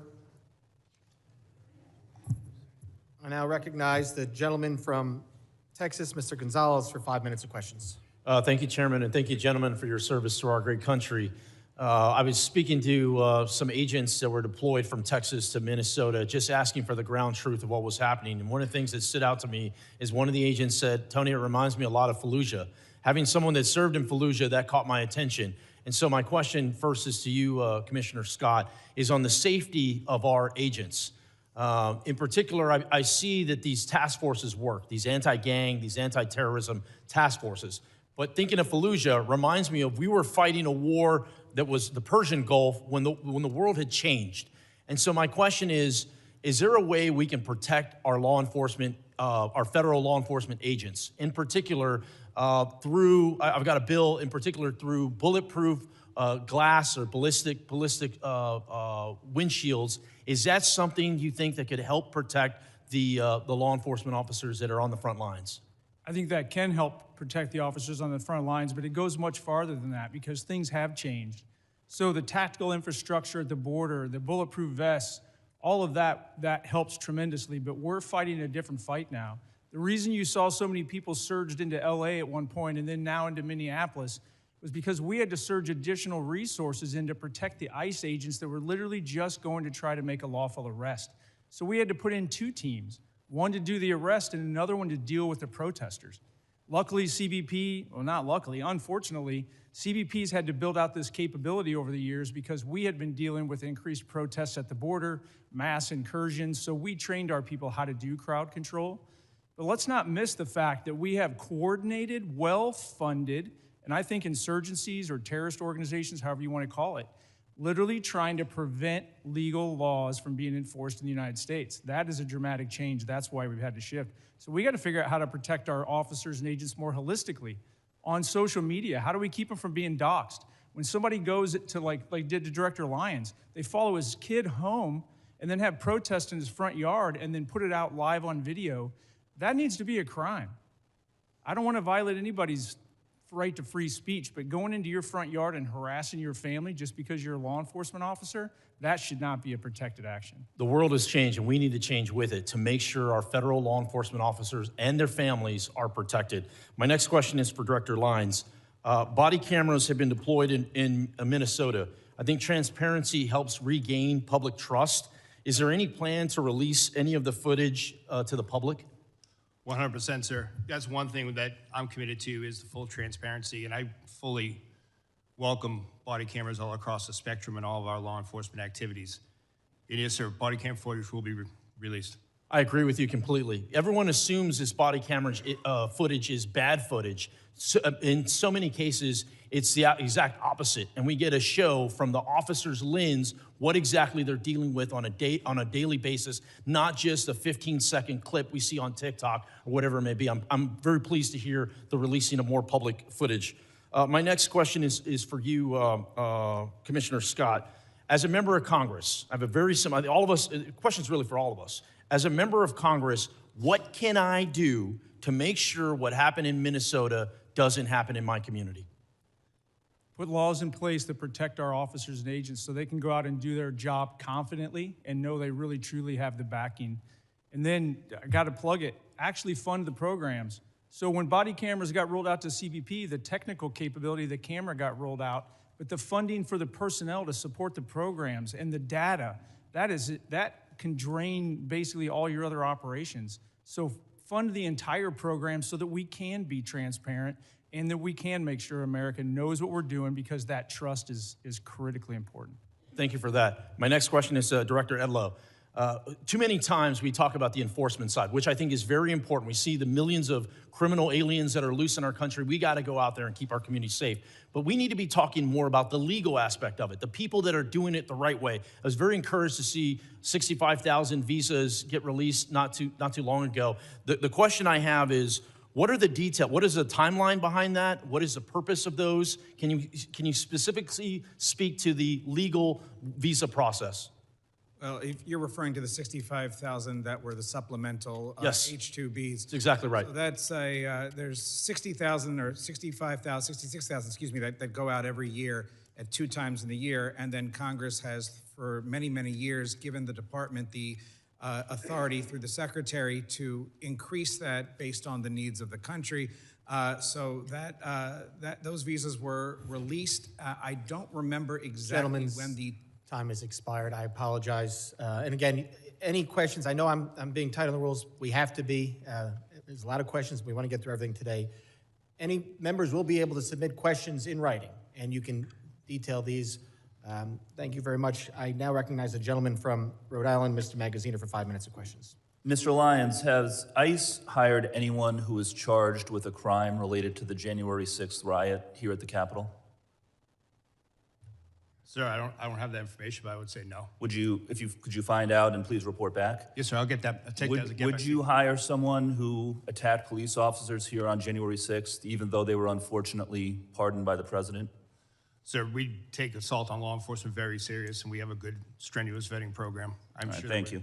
Commissioner Scott, how many of your agents have been disciplined for excessive use of force over the past year? I cannot comment on ongoing or I'm not asking you to comment on personnel specific action. investigation. How many of your agents have been disciplined? I'm just asking for the total. I'll get that number to you. I don't have it in front of me. All right. I sent you a letter asking that question and haven't received a response. Will you commit to sending a response to me, please? Yes, sir. All right. I'd like you to view this video. This is video of what appears to be pepper spray thrown by a federal agent into Rafael Veraza's car. You okay, Mama? You okay? Seconds later, he realized his daughter, 1-year-old Ariana, was in the back seat, also battling the chemicals. Are you familiar with this incident? Yes. Okay. Now, this is a family of United States citizens who were out to get groceries at a Sam's Club in Chicago. When they arrived, they could see that there was a chaotic operation in the parking lot. They turned their vehicle to leave, at which point your agents sprayed pepper spray out of their vehicle and into the driver's side window of the Veraza's family vehicle. Is it proper procedure to aim pepper spray into the window of a moving vehicle? I'm not familiar. I don't have all the details on this. It's an ongoing I'm not asking about investigation, but to answer your specific question, is it proper procedure? we try to avoid that. No, it's not. Try to avoid it. Because you understand it's dangerous, right? Not just for the driver, but for pedestrians, for other people who could be hit by a car if a driver is blinded, right? I 100% understand that, but you're talking about intentional versus not intentional. Well, now listen. I've been in a vehicle in one of these situations. Scott, reclaiming my time. From the video, this was clearly intentional, and you know as well as I do that in any other law enforcement agency, if an officer did this, they would be put on leave, investigated, and likely disciplined. Were any of your agents ever investigated or disciplined for this incident? I'll have to get back to you on this incident. I believe it's still an ongoing investigation, but we have at least 10 I'd like to show you open another video. This one is from Minneapolis.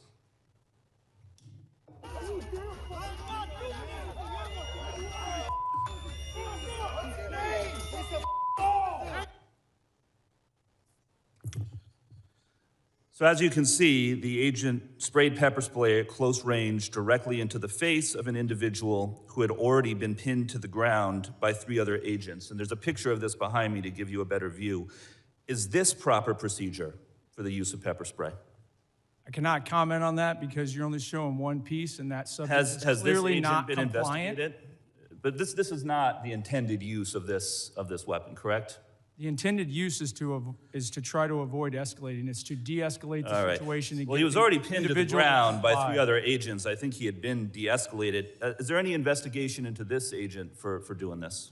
I'll get back to you. There are several open investigations. All right, listen, there has been no accountability in your agency under the Trump administration. None. Your agency has repeatedly been caught on tape using unnecessary violence against civilians, and you can't even tell me if any of these agents have been investigated or disciplined. You are supposed to be making people safer, and instead your agents are being unnecessarily violent. And that is why the Trump administration has lost the trust of the American people on immigration. Understand, it's not just the actions of the agents in the field, it is the lack of accountability from the top that has caused public trust to erode. And there need to be major reforms before we vote to give any of you any more funding. Your agencies need to act like other law enforcement agencies. Take off the masks, wear badge numbers, enforce discipline with real standards of conduct. But accountability starts at the top. Kristi Noem is completely unfit and should be removed from office. And all of the operations that we just watched were overseen by Commander Gregory Bavino, who himself engaged in excessive use of force. He even admitted that he lied to a federal judge when he claimed he had been hit by a rock prior to throwing a tear gas canister at a crowd of civilians. But then after the footage came out, and that turned out to be not true, he admitted that he had lied about it. Mr. Scott, what disciplinary action do you plan to take against Mr. Bavino? I cannot comment on personnel actions on any. Is there an investigation underway or being considered into Mr. Bavino? Every allegation and every use of force is fully investigated. Well, within please DHS. investigate him. It goes through a review board. You need to start enforcing discipline. Gentleman's time has expired. I now recognize the gentleman from Alabama, Mr. Strong, for 5 minutes of questions. Thank you, Chairman Garbarino, Ranking Member Thompson, and thank you to all our witnesses for being here today. Let me start with the simple facts. The border is now closed. Fentanyl poisonings are down by more than 35%. I thank each of you for your service to our country. I remember in April of 23 when then Secretary Mayorkas testified before this very committee that the U.S. border was, and I quote, secure, close quote, and not open.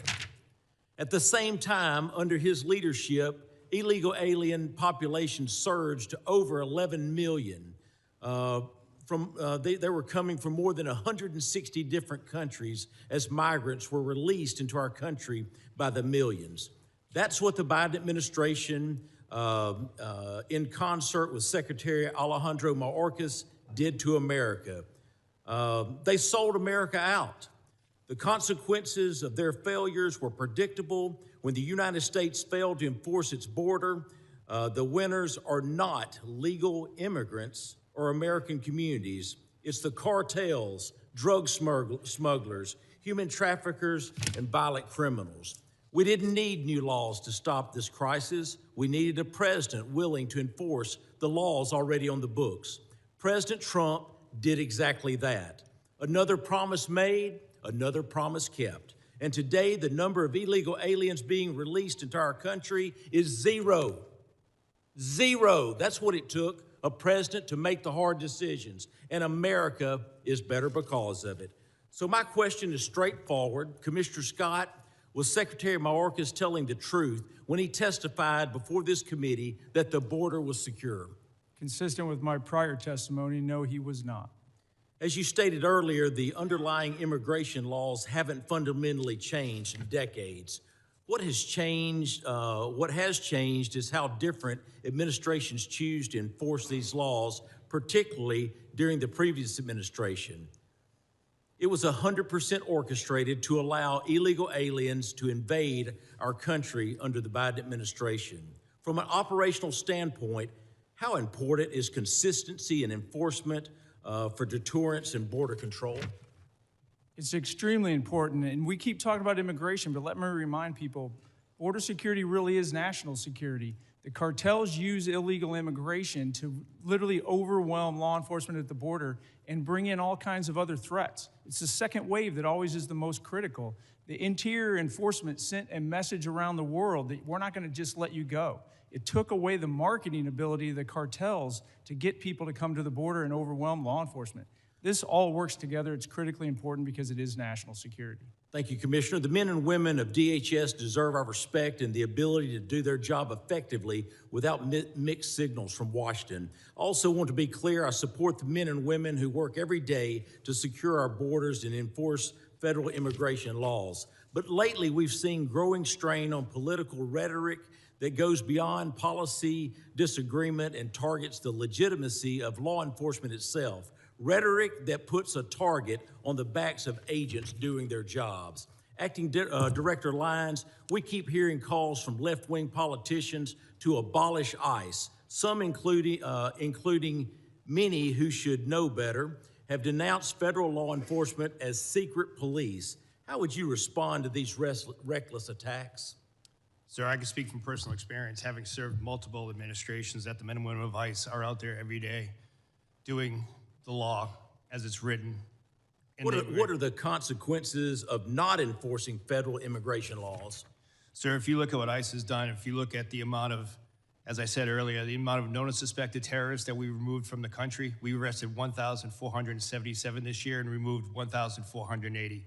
Just that impact alone, along with the 7,800 gang members, makes a significant impact on public safety and national security. Thank you. Turning to you, Director Edllo, the U.S. Citizenship and Immigration Service plays a role in administering legal immigration and protecting the integrity of the system. When immigration enforcement is undermined or treated as illegitimate, how does that affect USCIS's ability to manage lawful pathways, prevent fraud, and maintain public confidence in the legal immigration process? It makes it absolutely impossible, Congressman, and that's why we've done everything we can to administer that system now and to not cut corners that were previously cut during the last administration. Thank you. Mr. Chairman, I yield back. The gentleman yields back. I now recognize the gentleman from New York, Mr. Goldman. 5 minutes of questions. Thank you, Mr. Chairman. Mr. Lyons, what guidance have you given to your agents about asking people walking on the streets of America to show proof of citizenship?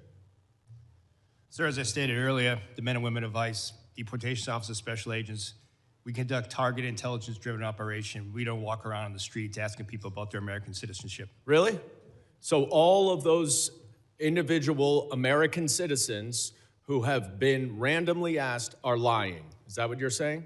Sir, if the men and women of ICE are conducting an investigation, whether it be for Title 8 immigration enforcement or Title 18 criminal enforcement, they'll ask someone their nationality. Right, but that's not targeted because they're asking all sorts of American citizens, including off-duty law enforcement.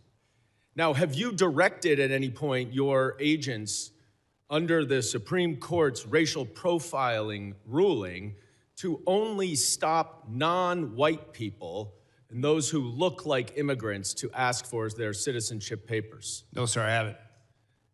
Now, you are aware, of course, and there's well-documented, numerous well-documented instances of people, American citizens, being asked to show and prove their citizenship. Do you know what other regimes in the 20th century required similar proof of citizenship? Yes, sir. What? Sir, there was various nefarious regimes that did that. Is Nazi Germany one? Yes, but Is the Soviet Union one? I honestly, sir, I'm asking the questions. Is the Soviet Union one? Yes, sir, but I totally, this is the wrong type of questioning. I'll tell you what the wrong type of actually, thing sir, is. Sir, it's my Holocaust time. Museum Reclaiming my time, sir. If you want to go see Reclaiming my Nazism, time, that's what Mr. it is. Chairman. It's not the men and women of ICE that are out there doing it every day. So to say that the men and women of ICE are Mr. Chairman, I'm reclaiming my time. I would like my wrong. time back, please. Please give me another 15 seconds because he was unnecessarily speaking. You said in your opening statement that references to ICE as the Gestapo or the secret police encourages threats against ICE agents. 100%. The problem is you have it backwards, sir. People are simply making valid observations about your tactics, which are un-American and outright fascist. So I have a simple suggestion. If you don't want to be called a fascist regime or secret police, then stop acting like one. But people are simply just observing what they are seeing. And that's why people are making those comments. Now, I was a prosecutor for 10 years, prosecuted mob bosses, organized crime, violent criminals, the actual worst of the worst.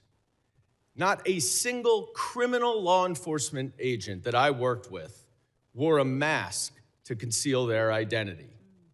But your department, which is a civil law enforcement agency, is defending the use of masks by your agents because of a so-called rise in threats and assaults against your officer. Now, you said in your opening testimony that assaults against ICE officers are up by more than 1,400%, which is now even more than the 1,300% that your gaslighting spokesperson, Tricia from Ohio, has recently been citing. But here's the problem.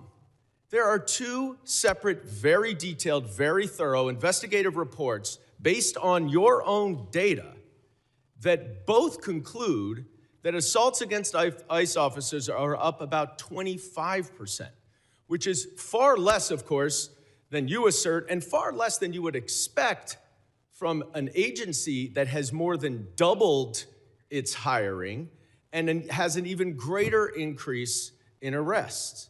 Now, why is that a problem, Mr. Lyons? It's a problem because the explanation that your agents are wearing masks because of fear of assaults or doxing is outright bogus.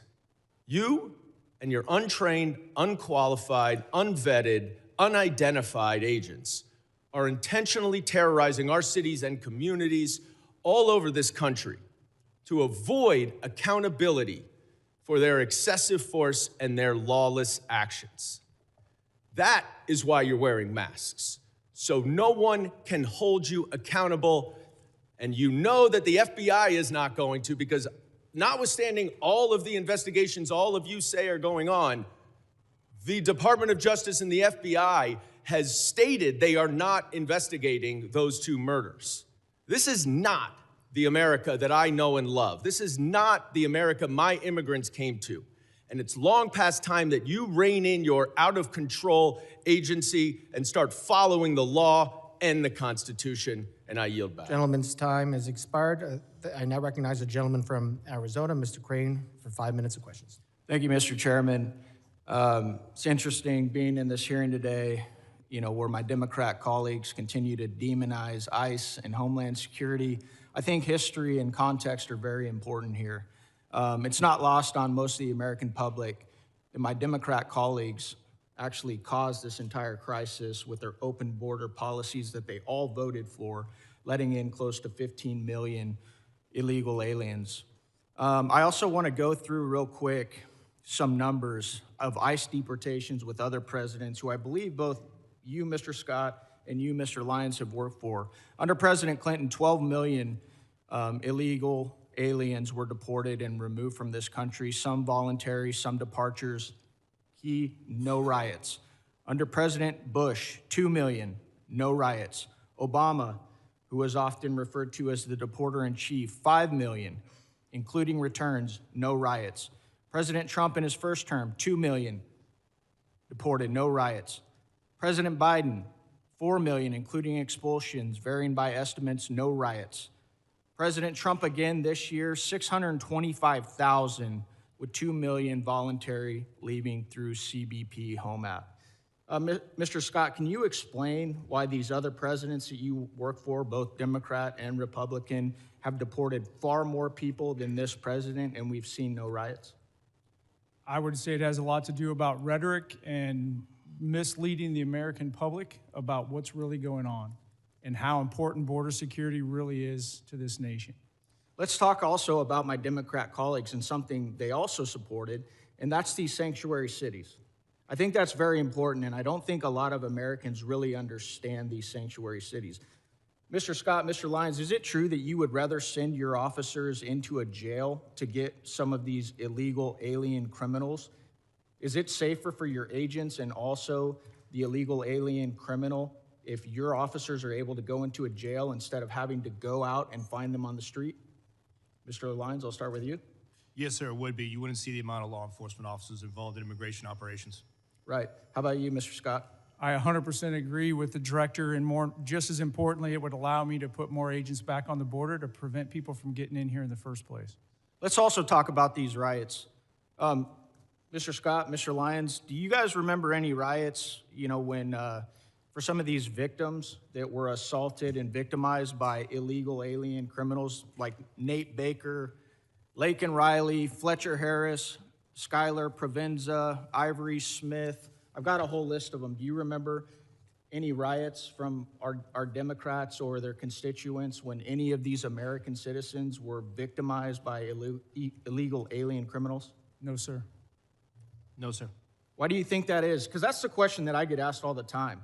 Congressman, why do the Democrats care more about illegal alien criminals than they care about these American citizens, many of them who are young, have their entire lives ahead of them, didn't show up to a protest, right, to obstruct federal law enforcement. They're just going about their daily lives and they get victimized by people who aren't supposed to be here. Why do you think they don't care about American citizens? I cannot speculate, but when I look at the chaos that it creates and the corrosive nature that it creates, I go beyond the politics of the United States and I look at our nation state adversaries like Iran, Russia, and China and their influence on social media to keep this negative discourse going. And I think this is a much bigger issue than we're actually admitting that it is in here. I want to tie this together to something that's very pertinent that's going to happen this week here in Congress, where the American people are going to see the bookend of what's going on.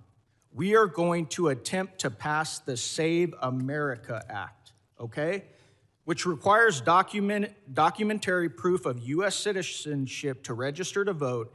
It imposes photo ID requirements to vote, and it penalizes officials who do not enforce these requirements. And you won't see most of these folks over here on the other side that are demonizing you guys right now. You will not see them support it. So they let millions and millions of illegal aliens into the country. They set up these sanctuary cities so you can't go enforce these federal laws that are on the books that Congress has passed. And now they won't vote to stop these illegals from voting in our elections.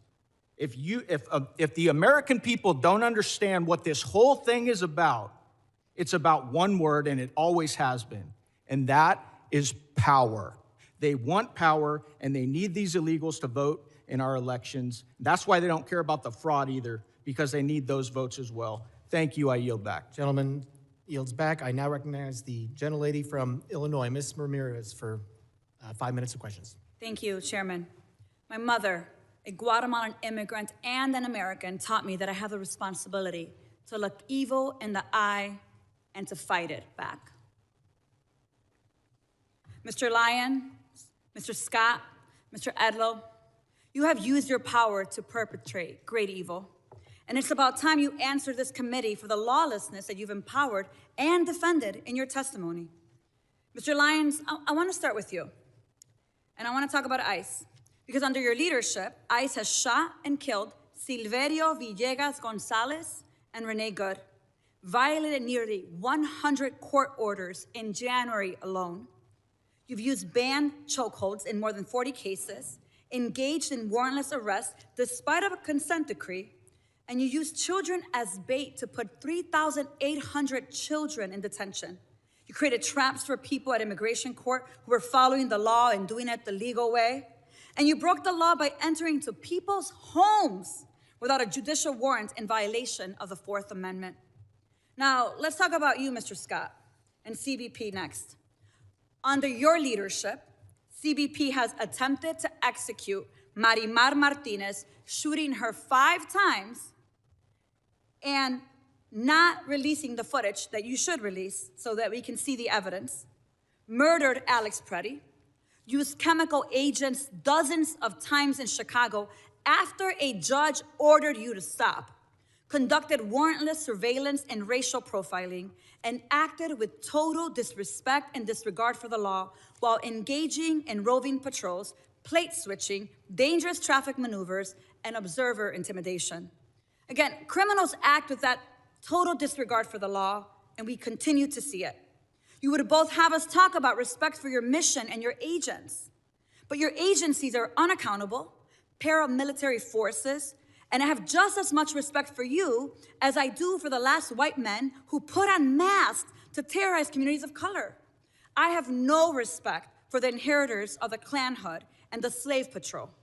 Those activities were immoral then and criminal, and so are yours. And that brings me to you, Mr. Edllo, and USCIS. Truly, USCIS is the most disappointing part of this whole panel for me. Mr. Edllo, let me ask you a question. Is USCIS's mission to uphold America's promise as a nation of welcome and possibility with fairness, integrity, and respect for all we serve? Yes or no? Is that the mission? Congresswoman, the mission is to administer the lawful immigration system. system. Let me move on. So it is not for the possibility of fairness, integrity, and respect. I get that. I want to tell you about Stephen, my constituent, Mr. Edllo. Stephen is a 14-year-old with autism who is seeking asylum.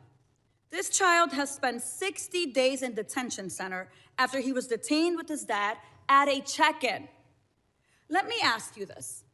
What kind of agency would strip asylum protections from children, even those with pending asylum claims, and deport minors without due process? You don't have to answer that. It's your agency, Mr. Edllo. You are doing that to Stephen, my constituent, an 8th grader.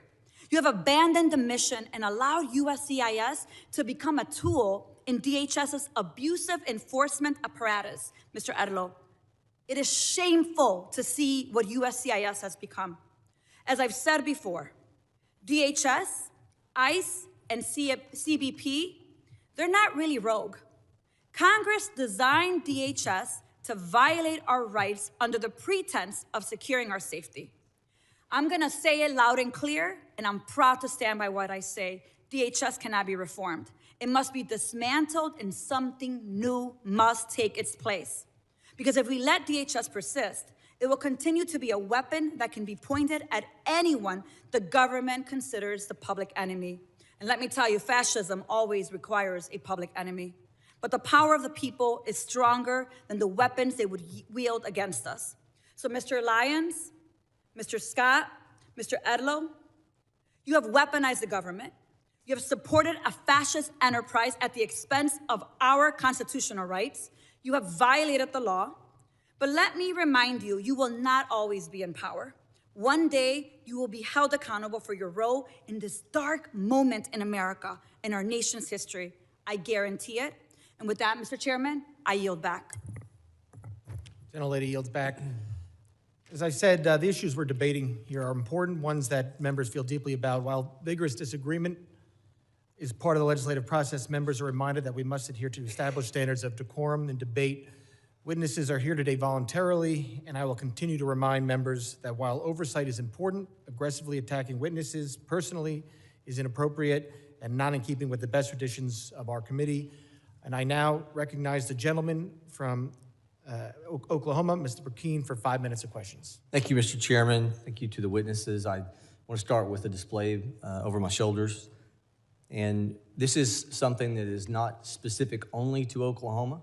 This is something that every member of this committee, if you will go to the DHS website, every constituent of every member of Congress, if you're curious of really the dark days, I want you to go to the DHS website and I want you to look at those not far from where you live, moms and dads, the arrest of illegal aliens who were preying on minors. Just because of a really intentional act by Kate Bryan on my staff to go a couple of weeks ago and look just in eastern Oklahoma, on the right side of me here, just in eastern Oklahoma, I represent almost all the entirety of eastern Oklahoma. These are just the individuals, heinous acts, to include those with children. And yet I want to read you in a wider, to my left over here, what is happening in the state of Oklahoma. This person was picked up. Angel Nick, sexual exploitation of a minor. Renton Andrew, molestation of a minor. Chan Truding, child fondling. Feliciano Garcia, enticement of a minor. Caetano Lopez, statutory rape. Erasmo Avila, rape and lewd acts with a minor. So for everyone who is in short-term memory, it's the way things operate in the court of public opinion, everyone is looking and you're forgetting the conversations you were having 2 and 3 years ago. If you had teenage kiddos wanting to go outside of your home and you knew that they were going to go to Dallas, Texas, or some city, and you knew that you had to have a conversation with them with what was happening, the 15 million you knew were in the country illegally, that you had no idea what they would be doing, who would they be preying upon. And moms and dads, don't you feel just a little bit safer if we're going to be gut level honest?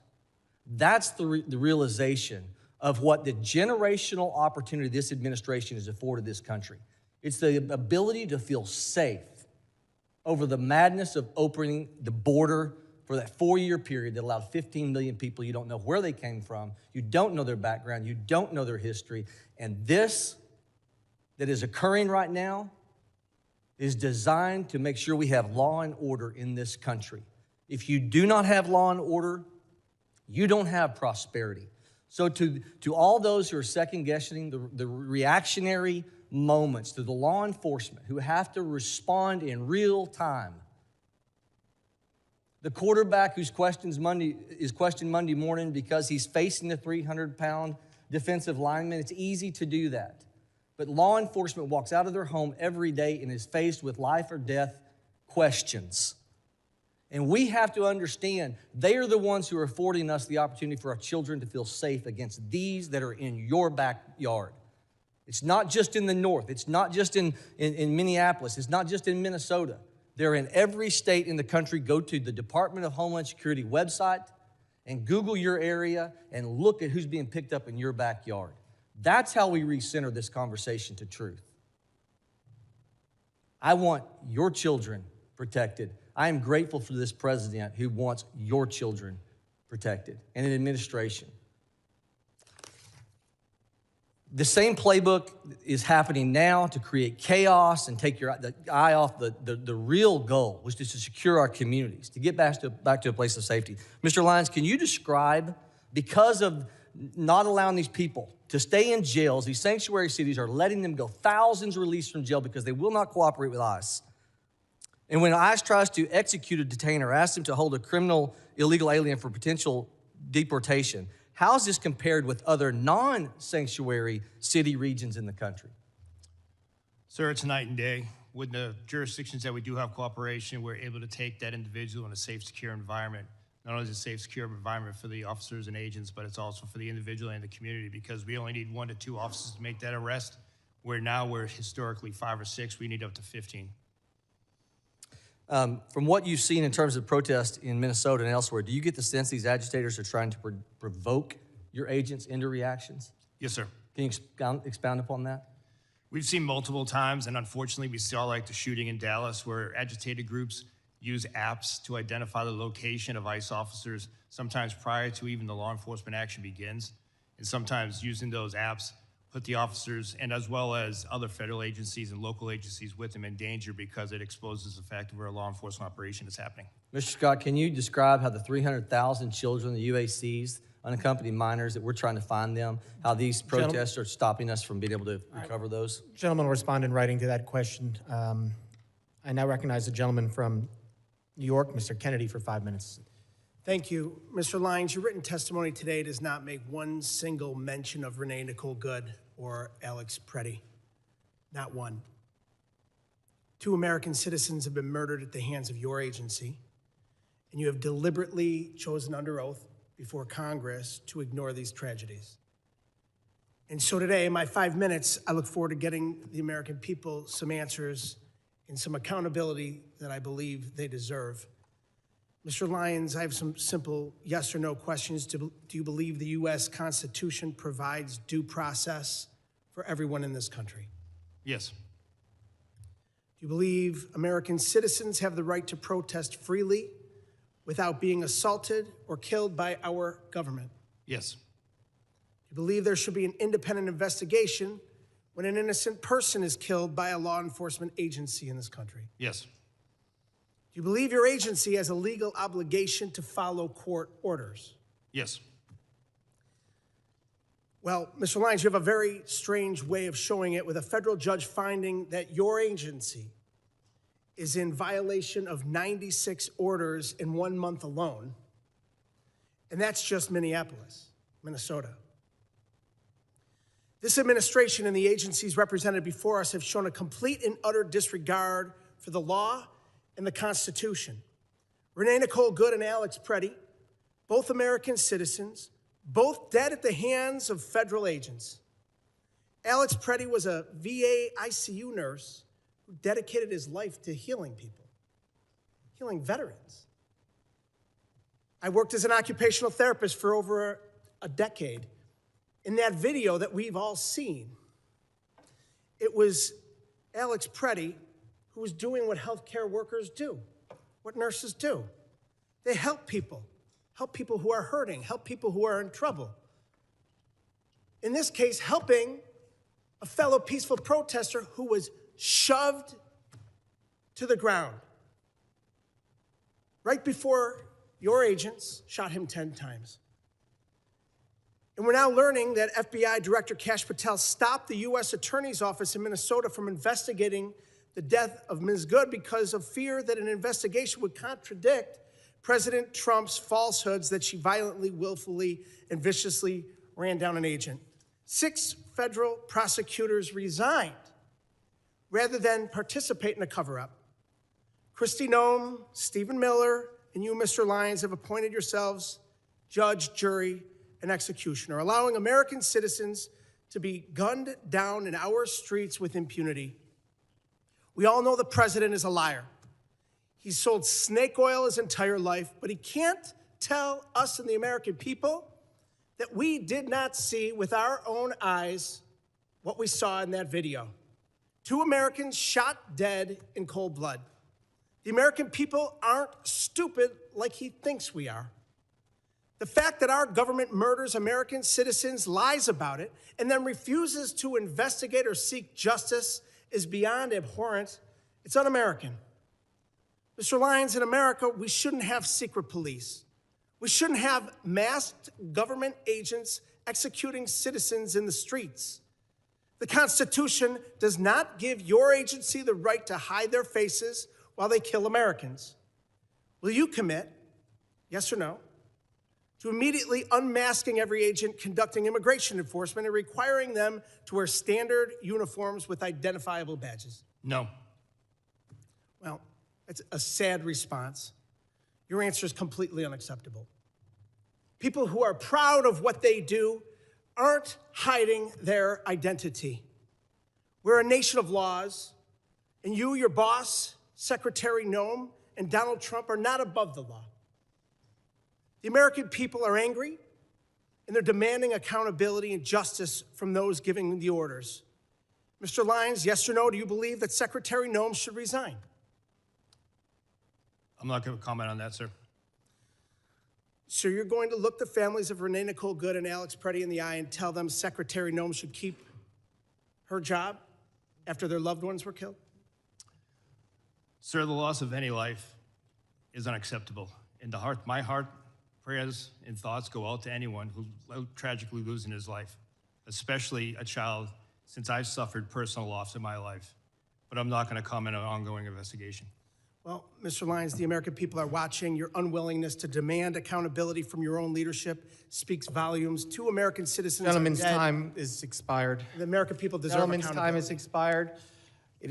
Members are reminded that we must adhere to established standards of decorum. In debate, it is a clear violation of the rules of the House to make statements that might be personally offensive to the President or the Vice President of the United States.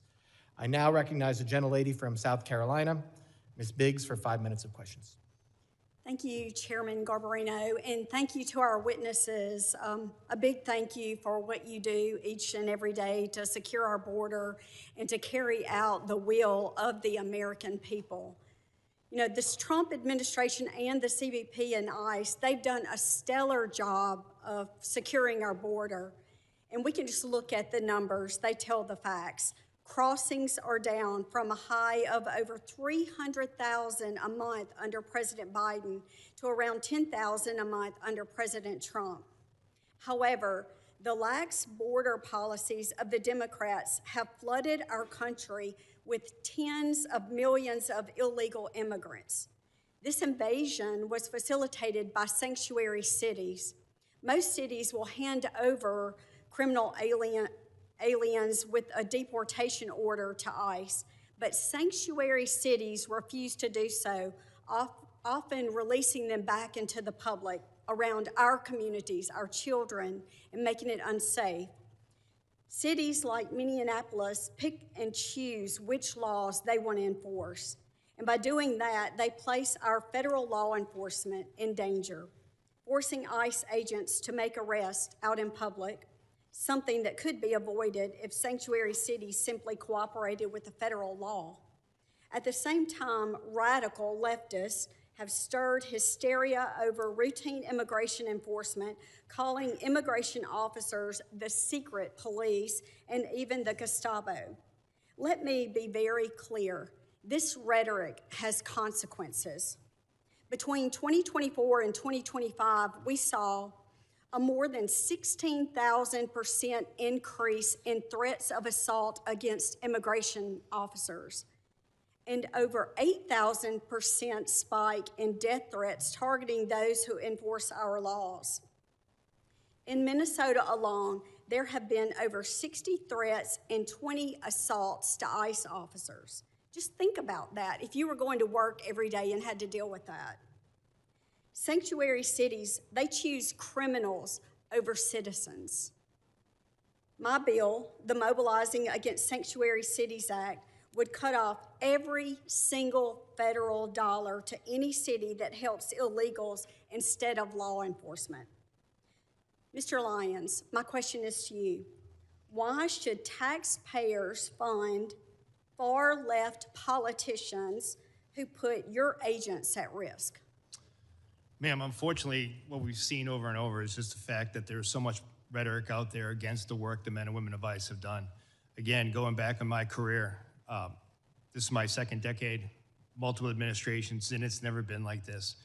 And the actual public safety impact that the men and women of ICE do every day is significant, and it should still be true for all 50 states. Thank you. So I want to take it a little closer to home. What's happening in my district, the 3rd District of South Carolina, it should alarm every single individual. These are real crimes committed by individuals illegally in our country, right here in our communities, confirmed by the Department of Homeland Security. We heard a little bit from my colleagues earlier. So let me just give you a few of the worst. Vehicular homicide, child cruelty and indecent exposure, armed robbery, assaulting a police officer with a weapon, and making terrorist threats. And I could go on and on. We're also seeing convictions for drug trafficking, burglary, forgery, repeated illegal re-entry, and more. And this is what I consider chaos. And it's the direct result of open border policies that put American lives at risk. But amid all of this, we're seeing true heroes step up. Our federal immigration officers are on the front lines of securing safety and prosperity for us and for our children. They've been given a difficult task, but they are up to the job and certainly meeting the demands. We stand behind our immigration officers and their historic mission to restore the rule of law to the United States. And right here at home, our local law enforcement is rising to meet the challenge, and I'm very grateful to them. So just look at Anderson County Sheriff's Department, which you'll see in the photo behind me, which recently seized 180 pounds of cocaine. That's 180 pounds of deadly drugs that will never reach our streets, thanks to the courage and commitment. So I just want to say thank you, and I'm grateful for the job that you do. Gentlelady yields back. I now recognize the gentlelady from New Jersey, Ms. McIver, for 5 minutes of questions. Thank you, Mr. Chairman and Ranking Member. Mr. Lyons, as the senior official lead in ICE enforcement, much of today's scrutiny falls on you, and it should. We have seen repeatedly that Republicans, Trump administration, its DHS, and your agency will do absolutely anything to avoid answering for your actions. When I showed up to inspect Delaney Hall, a private prison that you contract with, ICE tried not to give us an oversight tour. Then, instead of taking accountability for ICE's attempts to keep us from seeing this facility's conditions to know if people's basic rights were being upheld, this administration is doing all they can to try to put me in prison for 17 years. When ICE shot and killed Renee Good, Kristi Noem called her a domestic terrorist. When Alex Preddy, you all tried to tell us he was threatening officers with a gun, but all we saw was a phone. This administration's clear lies fell apart, not because someone had a come to Jesus moment, but because we saw these murders from every angle. You are only here because public outrage has become so unavoidable. You are here, Mr. Lyons, because white people are getting shot in the face and chest when the cameras are rolling. Because now my Republican colleagues care about optics. But when Keith Porter Jr., a Black American citizen, a son, a father, and a man loved by many was killed by an off-duty ICE agent on New Year's Eve, there were no hearings. So this is for him today. In my district, Jean Wilson Brutus, a Haitian immigrant, a beloved family man, died within 24 hours of being in ICE custody. He is just one of more than 30 people who have died in ICE custody last year. This is for all of them. Every human being your rogue, out-of-control agency has hurt, hunted down, imprisoned, killed, and continue to hold hostage even after they have agreed to be deported. We know this administration doesn't care about protecting people or sparing lives. We all see so plainly what you are doing, what you have been doing to Black and brown folks, immigrants, people silenced in the shadows, now in broad daylight to people peacefully rejecting your cruel agenda in the streets, which is their right to do. This is the despicable but predictable result of an agency that laughs at oversight, receives billions to deploy lethal force on our neighborhoods, and seems to believe that they are above the law and should be without accountability. This administration believes it can act first, explain later, or hell, never explain at all, as we see here today.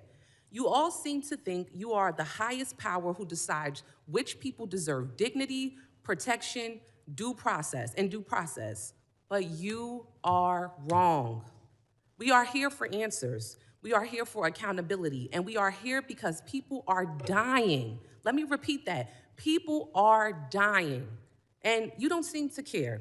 So, Mr. Lyons, I've heard my colleagues ask many questions over and over again, and you cannot answer them. So let me ask you some questions that you may be able to answer. Mr. Lyons, do you consider yourself a religious man? Yes, ma'am. Oh, yes. Okay, well, how do you think Judgment Day will work for you with so much blood on your hands? I'm not going to entertain that question. Oh, okay, of course not. Do you think you're going to hell, Mr. Lyons? I'm not going to entertain. Of course not. How many government The gentlelady will agencies- suspend. The How many- gentlelady will suspend. Chairman? A gentlelady will suspend. As I said, the issues we're debating here are important to ones that members feel deeply about. Thank you, While Chairman. vigorous disagreement is part of the legislative process, members are reminded that we must adhere to established standards of decorum and debate. The witnesses are here voluntarily, and I will continue to remind members that while oversight is important, aggressively attacking those witnesses personally is inappropriate and not in keeping with the traditions of our committee. Mr. Chairman, I'm just asking a question. You guys are always talking about religion here in the Bible. I mean, it's okay for me to ask a question, right? But let me continue on. I got your note. All right, the gentlelady may resume. Thank you so much. Let me get back to my question, Mr. Chairman. Thank you. I appreciate you. How many government agencies, Mr. Lyons, are you aware of that routinely kill American citizens and you still get funding? Ma'am, I'm not going to entertain that. I'd Of much rather course you're talk about not. the criminal aliens in your Exactly. district than Exactly. talk Once about again, that. questions that you cannot answer. And that is exactly why, Mr. Chairman, and to this committee, to my colleagues, and to my colleagues across the aisle, this is exactly why we should not be funding this agency. The people are watching you. They are watching you. And this is why we need to abolish ICE. With that, I yield back. Thank you kindly. Gentlelady yields back. I now recognize the gentleman from Colorado, Mr. Evans, for 5 minutes of questions. Thank you, Mr. Chairman, Ranking Member, for this important hearing. This past year has been historic for national security thanks to the joint work between the agencies present today and our Republican colleagues. The big, beautiful bill unlocked billions of dollars to finally secure the border and deliver much-needed support for law enforcement officials who keep us safe every day, slashing things like the scourge of overdose deaths that claimed approximately 400,000 lives under the previous administration, and this is despite increasing violence against federal officers, which has been inspired by fear-mongering from the Democrats. As a soldier for 12 years, as a cop for 10 years, and as the only Latino in Colorado's delegation, it's been my long-standing position that with a secure border, we must use all available resources to target the worst of the worst, violent offenders like murderers and rapists, and so-called non-violent like drug dealers and thieves and child porn producers. Get the gangsters, not the grandmas. Director Lyons, is ICE's priority the apprehension and removal of criminal non-citizens rather than the broader population of illegally present individuals? Yes, sir. ICE's continued focus is on the criminal aliens that are in our neighborhoods. Thank you. Unfortunately, Democrats in my state in Colorado champion soft on crime sanctuary policies at the state level and in cities like Denver, which borders my district. These policies not only impede federal investigations that target cartels, gangbangers, entities like Tren de Aragua, MS-13, the Sinaloa cartel, but they also endanger our communities by releasing dangerous criminals back into the streets who continue to traffic drugs, steal cars, intimidate families, and recruit children. In fact, fentanyl overdose rates in Denver are going up in 2025. It's common sense that when local or state police arrest an individual for a crime, those officers should be able to obtain basic information about the arrestee, and those state and local officers should then be allowed to share information with federal law enforcement to communicate threats, honor detainer requests, and work together to ensure national security and public safety. So, Director Lyons, can you please explain how ICE works around sanctuary policies to go after the worst of the worst? And do these sanctuary policies that release criminals back into the community increase or decrease ICE's presence in the community and the temperature of the interactions that ICE has with the community? Sir, when we deal with sanctuary jurisdictions, we do have to have more law enforcement officers on the street. Like I said earlier in my testimony, we'd much rather have the chance to take a aggravated felon, repeat DUI offender into custody at a prison, local jail, or some type of lockup environment where it's safer for my officers and for not only the individual, but that community as well. And then given the opportunity to take that person into custody before that person can reoffend. Unfortunately, as a field office director, when I ran the Boston field office, we saw too many times that we placed a detainer on a sexual assault individual who just went out later after the detainer was dropped to rape again. And that is why we need cooperation at all levels, especially the local and state. Thank you. Director Lyons, my district, 40% Hispanic. It's full of successful business owners and strong immigrant families. Unfortunately, my colleagues across the aisle are fanning the flames of fear for their own political gain in my Hispanic communities, scaring people over events that haven't happened in my district. So I'd like for you for just a brief moment to speak directly to my constituents who are legally present in the U.S., not criminals, but who are fearful of being searched or detained via immigration efforts. Should they fear ICE? And what policies does ICE have to prevent the seizure of people with legal status? Sir, ICE officers and special agents are trained in the Immigration and Nationality Act. So anyone that is here legally or lawfully or a U.S. citizen should not be concerned about being deported or detained. Unfortunately, many times there are individuals that are with criminal illegal aliens. And sir, as you being a former law enforcement officer, you know, you arrive on a scene, you ID everyone in that case. If we're looking for an individual and someone is here present in the country legally, then we're going to take action. We're not going to turn a blind eye no more. But someone that's in the country lawfully should not feel scared to walk down the street, drive. Thank you. Sorry, I got 23 seconds left. Have one thing that I want to ask. As a cop, if I had an arrest warrant, there's a difference between arrest warrants and search warrants. If I had an arrest warrant for an individual and I thought they were in the house, or if I was assisting social services with a child removal, I still had to have an arrest warrant to go in the house. So I have many questions about the memo saying that you don't need a warrant to go into the house. Will you commit with me at a later date to discuss this? 100%, sir. I would look forward to sitting down and discussing that. Yield back. Gentleman yields back. I now recognize the gentlelady from Texas, Ms. Johnson, for 5 minutes of questions. Thank you, Mr. Chairman. I would like to, Mr. Lyons, I wanted to just follow up on a statement that you just made, which is that if you're here legally and lawfully, you should not worry. I think the problem is there are many, many immigrants that are here legally and lawfully that are very worried because they have been snatched off the streets.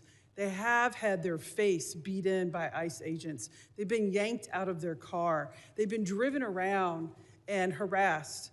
And so that is, I think, at the end of the day, the key nut of the crux here, which is that, unfortunately, there is not just this focus on criminals and that people who are here in legal status. And for example, I have an example of this that I'd like to highlight for you. Back in October, Maher Tarabishi, a North Texas resident who was allowed to be in this country legally and was under a supervision order to check in on an annual basis since 2008. and did that because he had an adult disabled son.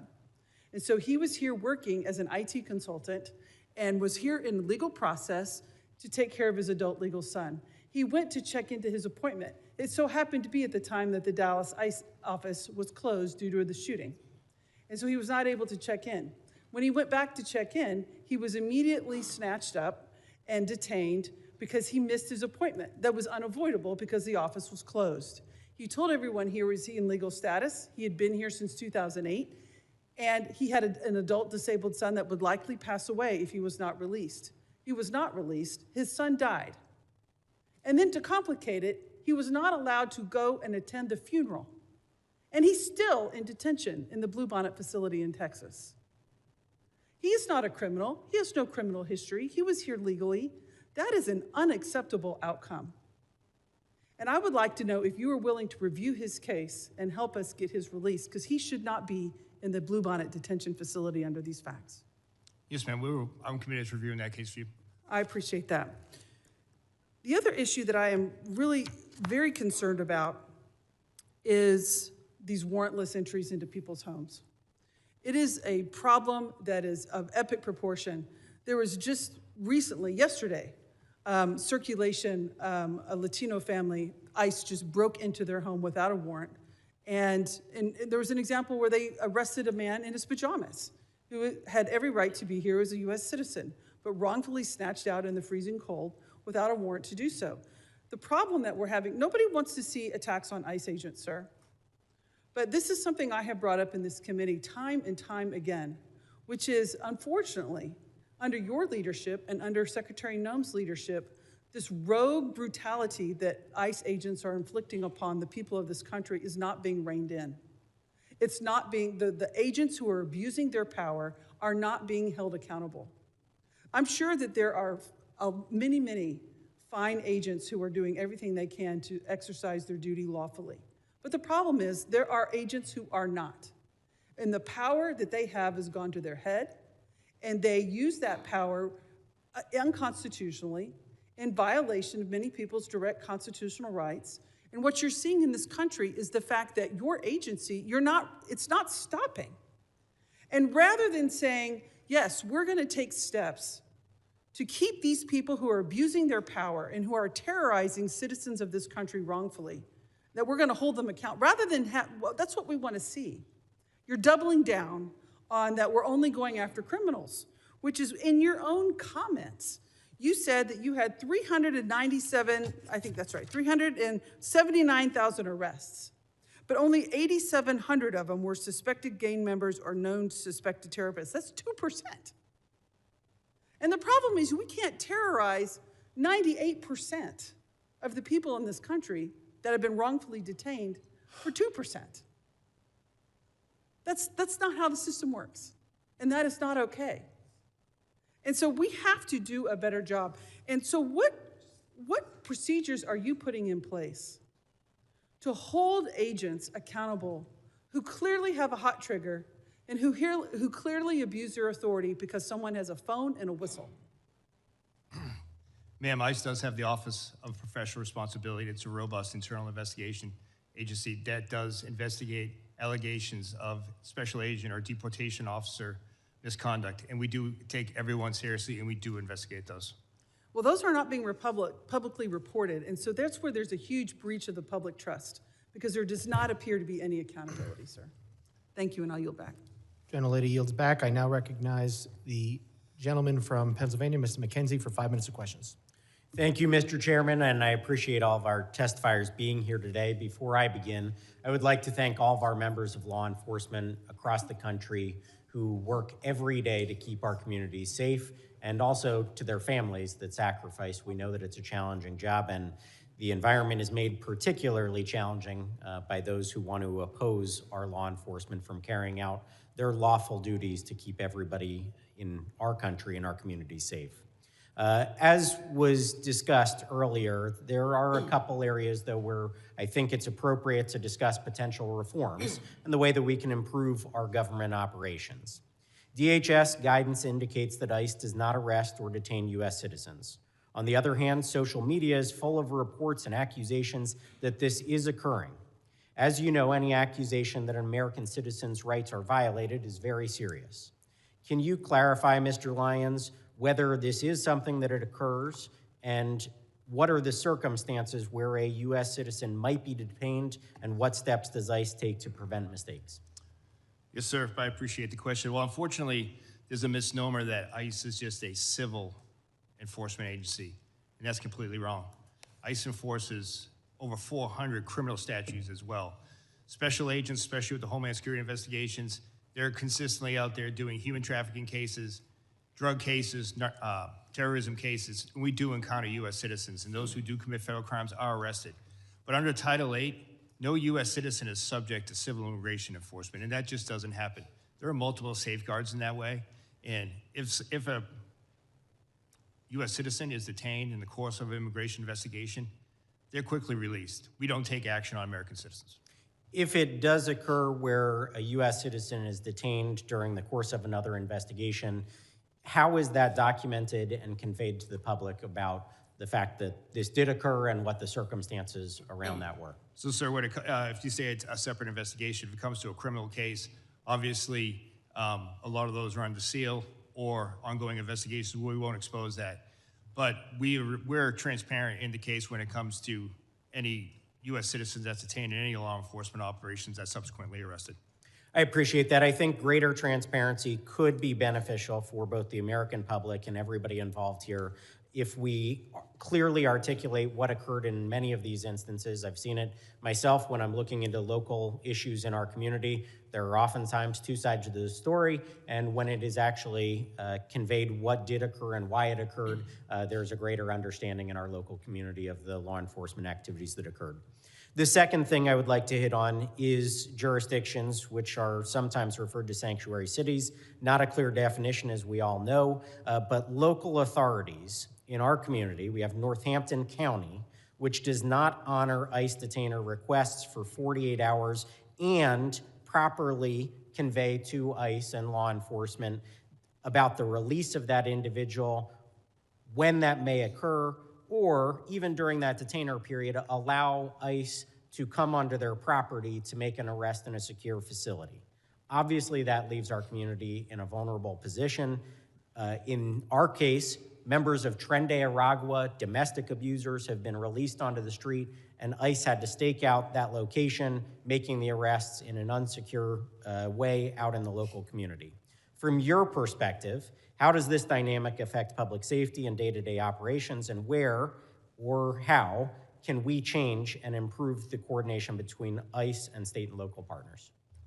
Thank you, sir. Again, and what I would say is just very basic communication would go a long way for public safety. You know, ICE respects and abides by state and municipality laws, or sometimes you can't hold for any reasons. But a simple phone call to let us know that that individual is going to be released, or if that individual is released, sharing that biographical data with us will go a long way. Because the last thing we want is a criminal illegal alien to go back into the community, and more often than not, they prey upon other migrants who are coming here for a better life, yet that they can hide in plain sight because these sanctuary jurisdictions won't just pick up a phone, notify ICE that they're being re-released. Well, I appreciate that. I think we want full cooperation between our local law enforcement and federal agents when they are trying to do their job. If somebody is on a detainer, they should be allowed onto that property, given the ability within that detainer window to make a lawful arrest. I think it would go a long way to keeping our community safe. I would like to thank all of you again for being here. The fact that you are here and present for this kind of testimony, I think, brings greater accountability and increases the ability for us to make reforms in Congress. Thank you again. Gentleman yields back. I now recognize the gentlelady from New Jersey, Ms. Poe, for 5 minutes of questions. Thank you, Mr. Chairman, and to our ranking member, Thompson. Gentlemen, thank you so very much for being here. Let me just be clear. Secretary No must step down or be impeached by the House, period. The lawlessness, the cruelty, the outright viciousness that she has created has destroyed an agency whose very mission is to protect our country. Under Noam's leadership, congressional oversight is ignored, detention visits are blocked, due process is ignored, and laws are broken without thought. This is the first time any of you have testified before our committee. It took 2 American citizens being murdered in cold blood to get you to show up. ICE raids schools, churches, and hospitals. And let's not forget 5-year-old Liam Ramos. You used him as a bait and then detained him despite his father legally seeking asylum. Liam is the face of your cruelty. My district is one of the most ethnically diverse in America. Our diversity is our strength, but somehow you all seem to believe it's a weakness. Last fall, the Supreme Court greenlit ICE's ability to yank people off the street based on one thing, such as, quote, the type of work one does, speaking Spanish or speaking with an accent, and their apparent race or ethnicity. Mr. Lyons, I speak Spanish. If I wasn't wearing my member pin, would me being a Latina or speaking Spanish be enough for ICE agents to harass me or shove me into one of your unmarked cars? No, ma'am. I speak for all of us when I say that I think we know the real answer to this. These are the realities traumatizing my constituents.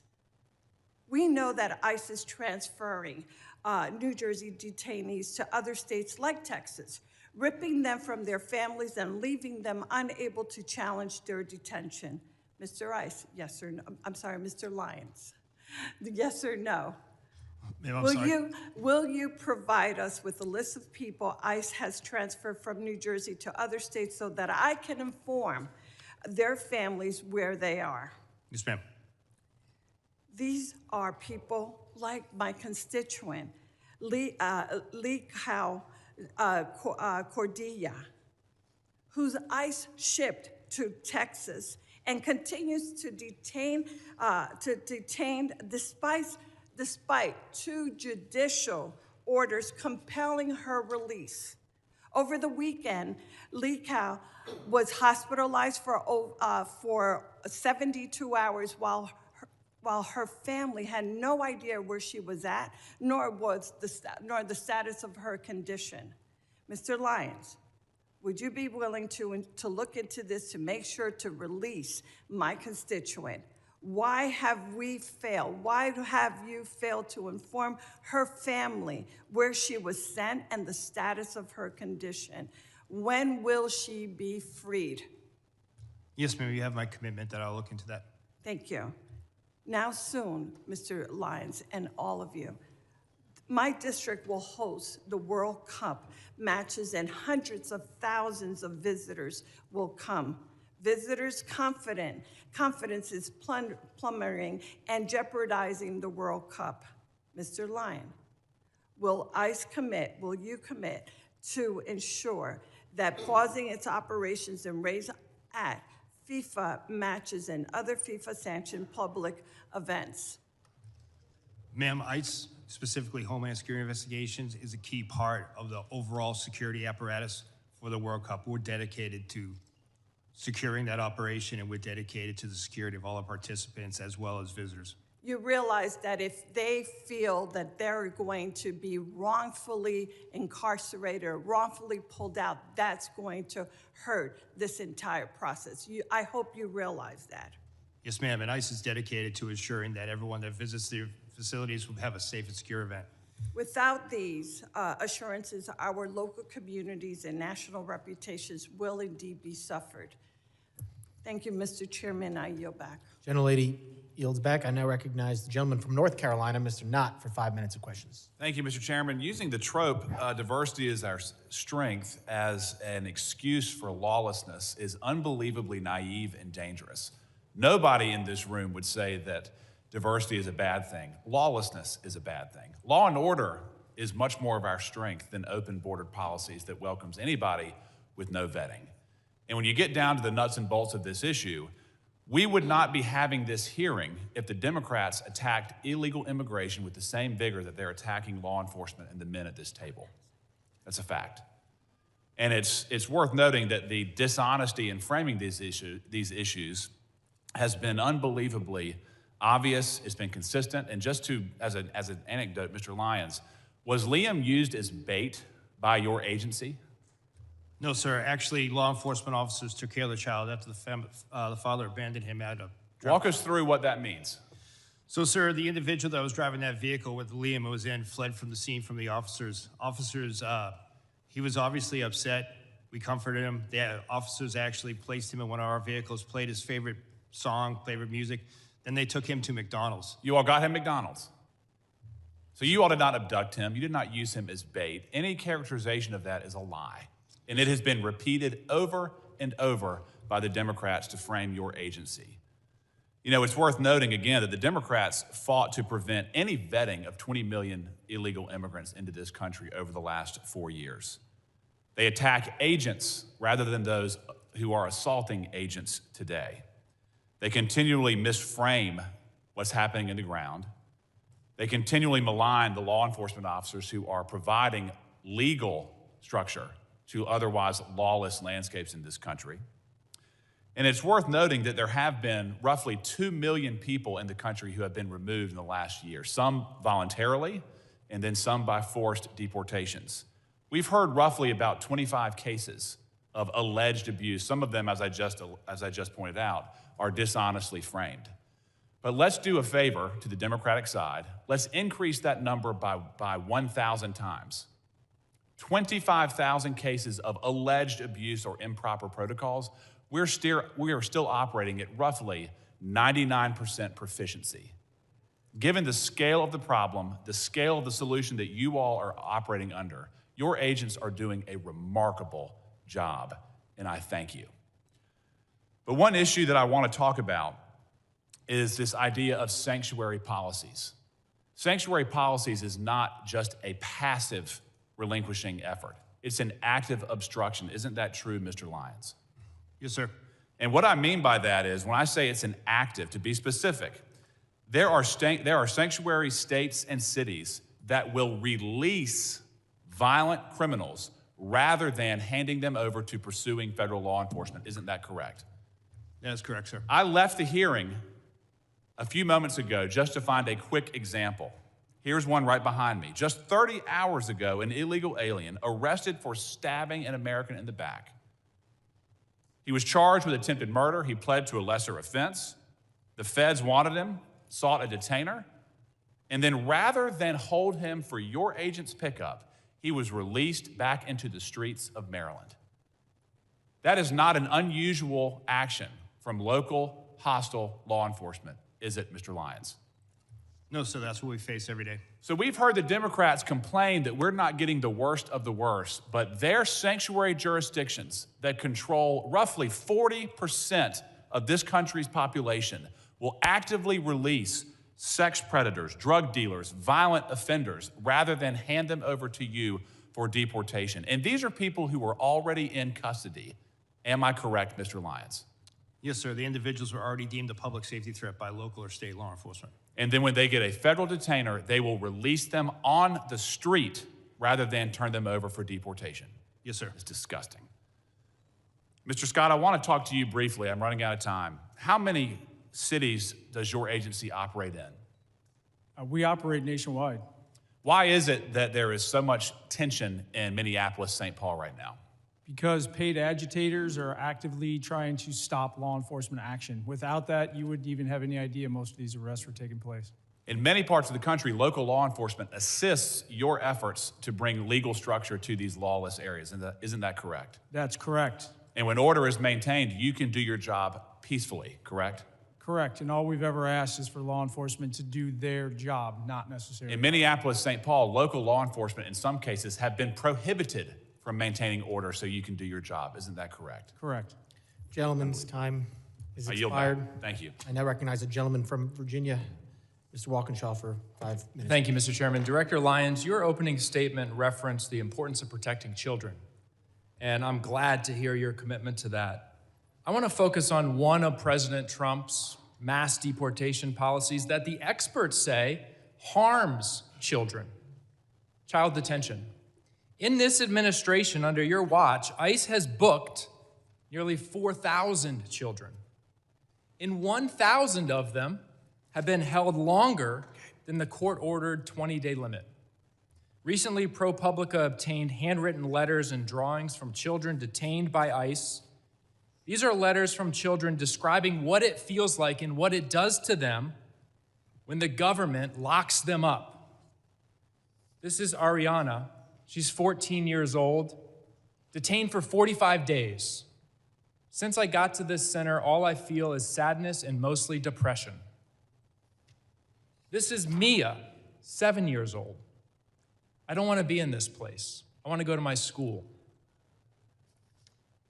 This is Scarlett, 17 years old. I feel very bored and overwhelmed because I am locked up. This is Gabby, 14 years old. I feel so much sadness and depression of not being able to leave. This is Maria, 9 years old. Me and Dilly am not happy. Please get me out of here. This is a 12-year-old going to the doctor, and the only thing they tell me is drink more water. The water here is what makes people sick. And this one got me, Mr. Lyons, because this is a 5-year-old, Luis Annie. My son's 5. He can't write many words, but he can communicate through drawings like this. This is a picture of Luis Annie's family. And you might be able to see that none of the faces are smiling. Child detention is not required by law. You know that. It's not the only option available. And it's not effective. We know that community-based alternatives can ensure compliance with proceedings without traumatizing these children. Yet, you continue to detain and hold children for weeks or months, depriving them of school, stability, leaving them afraid, sick, and confused. And one of the key reasons for your mass detention, including the detention of Liam and his father, is to pressure people to give up their legal opportunities and pathways to remaining in the United States. Liam's father was following the rules, following the legal process with a valid claim. Let me be clear. No child, not Liam Ramos, not Gabby, or any of these children should be used as pawns in Stephen Miller's sick and twisted Great Replacement agenda. Mr. Lyons, in 2025, the British Journal of Psychiatry analyzed all of the data on the impact of immigration detention on children's health. Have you read that study and analysis? No, sir, I haven't. You're the director of you are not familiar with that literature. No, sir. You could tell me, I'm sure, chapter and verse on the tactics and the equipment that your agents use, military-style equipment across the country in American cities, but you don't know anything about the literature of the impacts of your policies on children. You haven't read it. No, sir. The Flores Agreement, I'm sure you know that, sets a 20-day limit on detaining children. You and the Trump administration are trying to terminate that agreement. How long would you like to hold children? 20 days, 40 days, 60 days, 100 days? What's the right number, Mr. Lyons? So we wouldn't like to hold any children. We would like to remove that family unit together safely and humanely and as quickly as possible. Thank you. Since you haven't read the literature, let me tell you what it says. Detention harms children. No period. No period. Not 20, 40, 75 days that you're holding children can be deemed safe. All detention of children has adverse impacts and is profoundly detrimental. Your policies are profoundly detrimental to children. I yield back. Gentleman yields back. I now recognize the gentleman from California, Mr. Fong, for 5 minutes of questions. Thank you, Mr. Chairman. Thank you all for those who are here testifying. I want to thank you to you and your teams and your personnel for what you do. Commissioner Scott, you mentioned in your testimony, national security cannot exist without effective border security. Couldn't agree more. Everyone on your teams are doing tremendous work under difficult conditions, and I want to thank you all. I do want to ask and dive in a little deeper as a Californian on the dangers and the consequences of these sanctuary policies. Director Lyons, I was in the state legislature in 2017 when sanctuary state policies were put in California. I opposed SB 54 because at the time, and everything has proven to be true, it was outlined that the impact on ICE and Border Patrol agents was that there would be reduced information and access, agents would be conducting higher risk enforcement operations, and that there would be operational constraints when it comes to limiting cooperation between state and local law enforcement. I wanted to get your perspective, Director Lyons, and I'll go to you, Commissioner Scott, as well. Can you give specifics on how these sanctuary state policies impact your operations in real time compared to non-sanctuary operations? Well, sir, for ICE, what I would I'll refer back to what we talked about earlier in my testimony, the fact that when state or local or county agencies don't cooperate with Immigration and Customs Enforcement, it forces us to go back out to the community, which we don't want to do. It also increases the number of assets we have to put towards that arrest. Like I said earlier, I would much rather send 1 or 2 agents or officers to make that arrest in a safe, secure location rather than being out in the street. It's safer for everyone involved. And before I go to you, Commissioner Scott, and answer, I just want to let everyone know, in California, and I think it was just reported a couple of days ago, there were currently 33,179 illegal aliens in the custody of California jurisdictions with active detainers.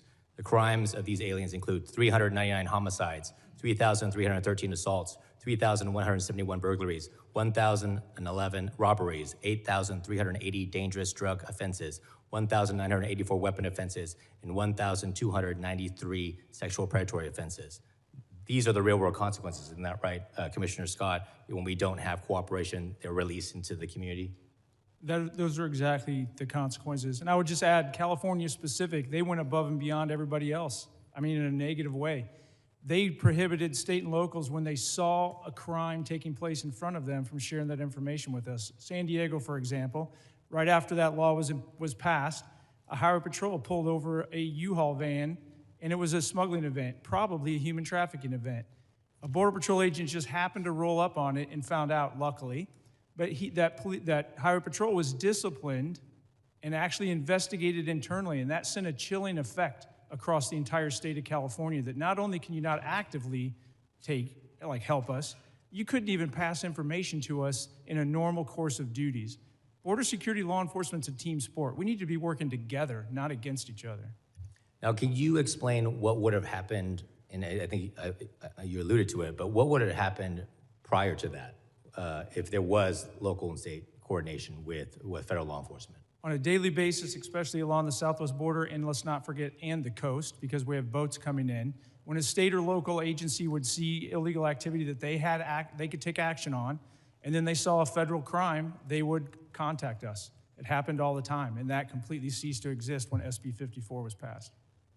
And these crimes, of course, as you mentioned before, if you go into specifics, I mean, this is trafficking, both humans and drugs. This is rape, assaults. I mean, anything. You're telling me that if any of those crimes occurred, if right now in California, if someone witnessed it, if a state law enforcement or local law enforcement witnessed these crimes being committed, they could not notify you. They have some felony exceptions, but in most cases, you don't know until you start asking questions if it's just a smuggling event or a human trafficking event. Until you actually pop the trunk of the vehicle or the back of the car, you don't know what commodity is back there, if it's people or something else. It put a chilling effect beyond the actual written language on any kind of cooperation in the state. Well, I want to thank you for that. Yes, there were some exceptions when it comes to felonies, but someone who lives in California and was there for the discussion and debate, everything we warned about when it came to sanctuary state policies and the consequences to our community and the consequences to public safety, they have come true. And that is sad and unfortunate, and we need to undo those policies. So I want to thank you all for your leadership and testimony and your work. Thank you, and Mr. Chairman, now you back. Gentleman yields back. I now recognize the gentleman from Louisiana, Mr. Carter, for 5 minutes of questions. Mr. Chairman, thank you very much. And to our witnesses, thank you for being here. What we've heard today and seen play out in the streets of this nation for the past year, straight out of the Trump administration's fascist playbook. Cheat, murder, lie about it, practice the art of mass distraction. The American people are not happy about this. This administration's officials are sitting before us. 2 people are dead. I understand that there's an investigation and you cannot go into the details about that. But there certainly appears to be no shame on the part of these officials who've undoubtedly watched some of your officers conduct themselves in ways that I know you don't condone. Not as law-abiding people, right? So I gotta give you the benefit of the doubt. And I can't understand why you show no shame, no contrition, no remorse for the human lives that have been lost, or for the trampling of the Constitution and the tearing apart of the moral fiber of our nation. They think, apparently, you think, apparently, you've been coached, apparently, you've been called out of the room with a forced break to be told to be more aggressive, to push back against questions. The American people saw that happen. The American people watched as you all looked at each other. Oh, I didn't ask for a break. And clearly you were called in the back to be coached. A halftime locker room pep talk. This isn't a game. These are people's lives. We should all be, you should be, your officers should be held accountable that no one is above the law. No one can evade the Constitution. No person can evade what is right, even though you think that Donald Trump will protect you, and maybe he will for now. But there will be a time that you have to answer these questions. And while you have worked on many administrations, and it's been asked, you worked on different administrations, what's different? I'll tell you what's different. The approach of how you conduct it, your search and seizure. The reason there were so many others and they were not riots was because people were not being trampled. You had trained officers who knew the art of de-escalation. They understood the rule of law. They understood the Constitution. Yet now we continue to hear lies. Last year, I took members of Congress on an oversight visit to ICE facility. We were told certain things that turned out to be patent lies. They told us things that we witnessed within moments of being there to not be true, yet we continue to hear you and some of my colleagues suggest, don't believe your eyes, don't believe your ears, just trust us. Well, the American people can see. And this notion that Democrats don't want enforcement, those are talking points that are wrong. We want rapists and murderers off the street. We want the bad, the worst of the worst, to be arrested and to be deported if they aren't supposed to be here. What we don't want is citizens running down the street being chased by ICE agents, people being shot on the streets by rogue officers who are in fact American citizens. What we don't want is to see people like Ms. Good or Mr. Preti simply doing what we often say, if you see something, say something. We don't want to see people dying on the streets. So let me ask you a quick question.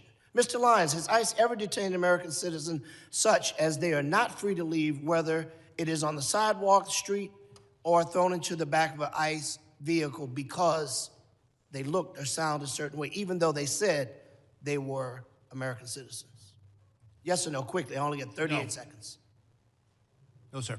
That's never happened before. That we've arrested one? No, sir. We've detained individuals to verify identity, but we haven't arrested or deported. No, sir. Detain, arrest, check it out. It's yes, sir. The same thing, right? All right. What does an undocumented person look like or sound like? Does it look like Mr. Garbarino? Does it look like me? Could look like anyone, sir.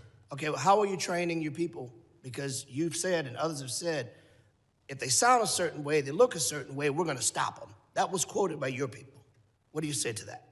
Sir, what I say is that ICE does criminal targeted enforcement based on intelligence, and we don't use the color of skin or accents for that. So the person who said that was wrong.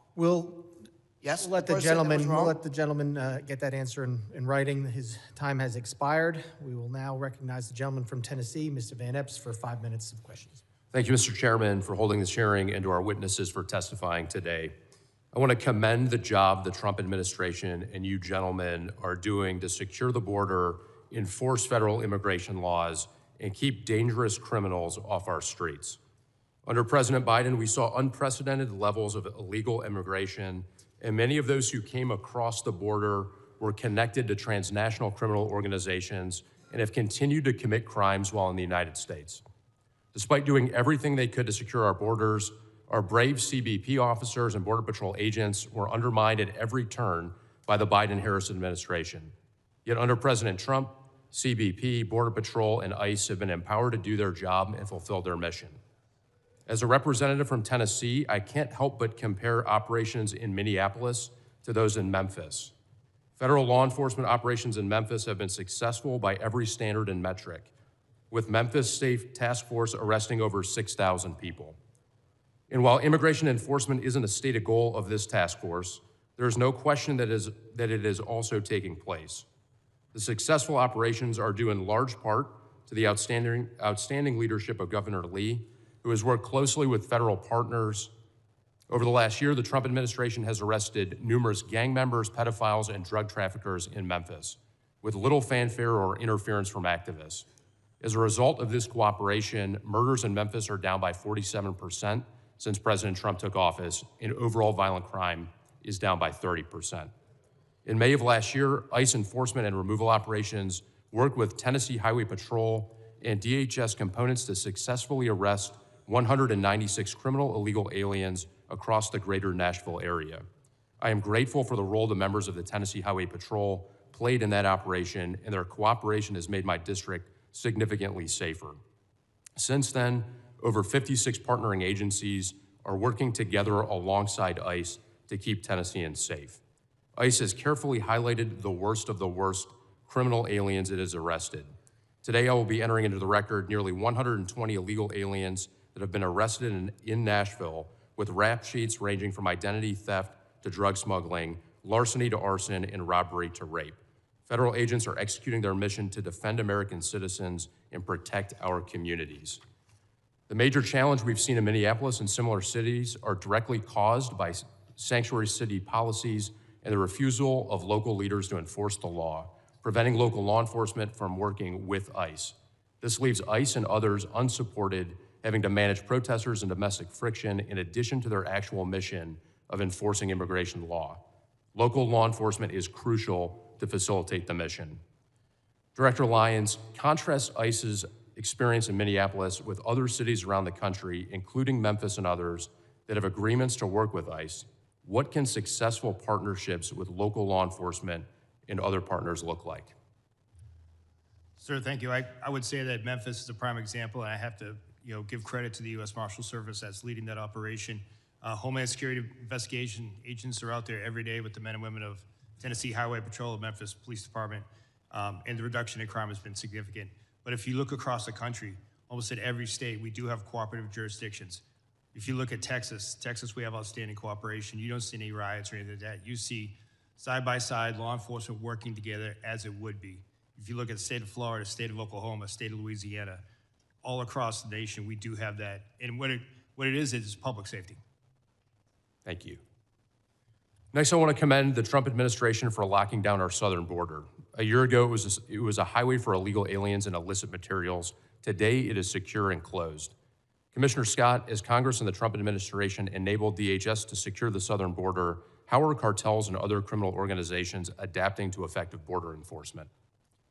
They're going to continue to push back. I think some of it is in these protests, because if we can shut down interior enforcement, that allows them to basically market their goods, if you will, to smuggle people in. And they need those people to be distractions, because without it, they have to start digging $1 million tunnels. Without it, they have to spend a bunch of money on drones, which we're countering. Without it, they have to go out into the ocean where they stick out like a sore thumb, and we're increasing our radars on the West Coast and increasing our air coverage. Basically, it affects their bottom line, and it makes it harder and harder for them to bring their poison and anybody that wants to threaten this country that's willing to pay them here. Thank you. Mr. Chairman, I move to submit for the record a list of DHS worst of the worst in Tennessee, 3 quotes from Tennessee's 7 sheriffs supporting ICE, and 5 news articles germane to the hearing in Tennessee. Mr. I yield back. Without objection. Gentleman yields back. I now recognize the gentleman from Texas, Mr. Green, for 5 minutes of questions. Thank you, Mr. Sorry, Mr. Chairman. Can you hear me now? Is it? The microphone right there. Well, will you give me a moment to get a bit closer, please? Thank you, Mr. Chairman, and I say it sincerely. I believe this is a most valuable hearing, and I'm honored that the ranking member would be here with us to accommodate us, as is the case with you. Mr. Lyons, is it true that you have a criminal justice degree, a bachelor's degree in criminal justice? Yes, sir, it is. Is it also true that you have a master's degree in criminal justice leadership? Yes, I do. And would you, as a professional with 2 degrees in criminal justice, indicate to us that if an officer commits murder, that officer should be prosecuted? Sir, any law enforcement misconduct needs to be investigated and prosecuted. Investigated and prosecuted. And have you seen the widely published video of the killing of Mr. Alex Preddy? Yes, sir.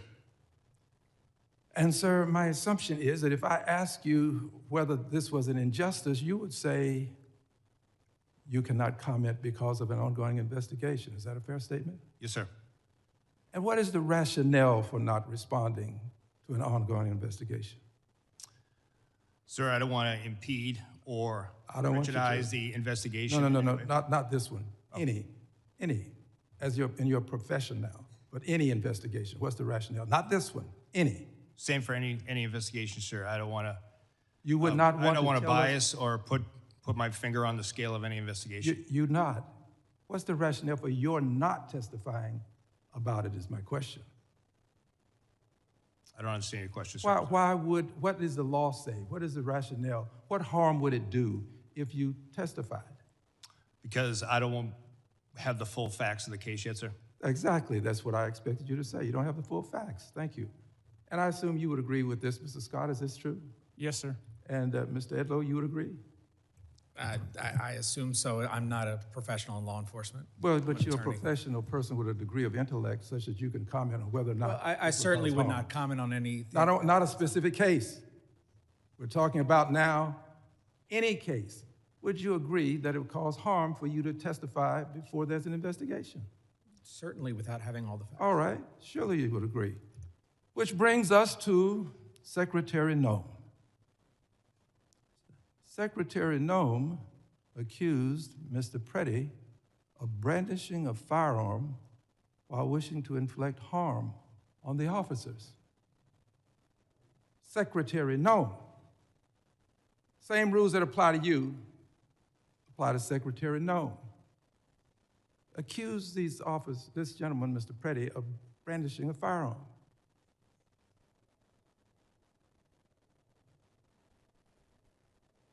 Secretary Nome doing this when she did without an investigation. We have to agree that there's not been an investigation. I don't think I have to ask you that. Not a complete investigation that we know of anyway. She did it right afterwards. Having done this, she is violating this very basic principle that you have called to our attention today. And we have to ask ourselves, why would she go so far as to say brandishing when he did not? The video will clearly show it. And she said wishing to inflict harm. Did not inflict any harm. But the secretary, without an investigation, made these comments. I'll tell you why. The secretary was in a rush to cover up, to make sure that she was protecting the officers without regard for the life that was lost. And in doing this, she was violating not only this basic moral concept, she was breaking the law. The secretary should be investigated right along with those officers who are out there engaged in this ungodly conduct. She should be investigated. And in my opinion, based upon my observation, secretary should not only be investigated, the secretary should be prosecuted right along with those officers. This man did not brandish. This man was not armed. This man did not attempt to hurt those officers. They should all be prosecuted. And you, persons associated with the Trump Gentleman's administration, time say lock her up. I say lock her up. Gentleman's time has expired. I now recognize the ranking member for UCs. That's correct, Mr. Chair. Mr. Chairman, I ask unanimous consent to insert two statements for the record. One submitted by the Refugee Council USA and the other from the Baptist Joint Committee on Religious Liberty. Without objection.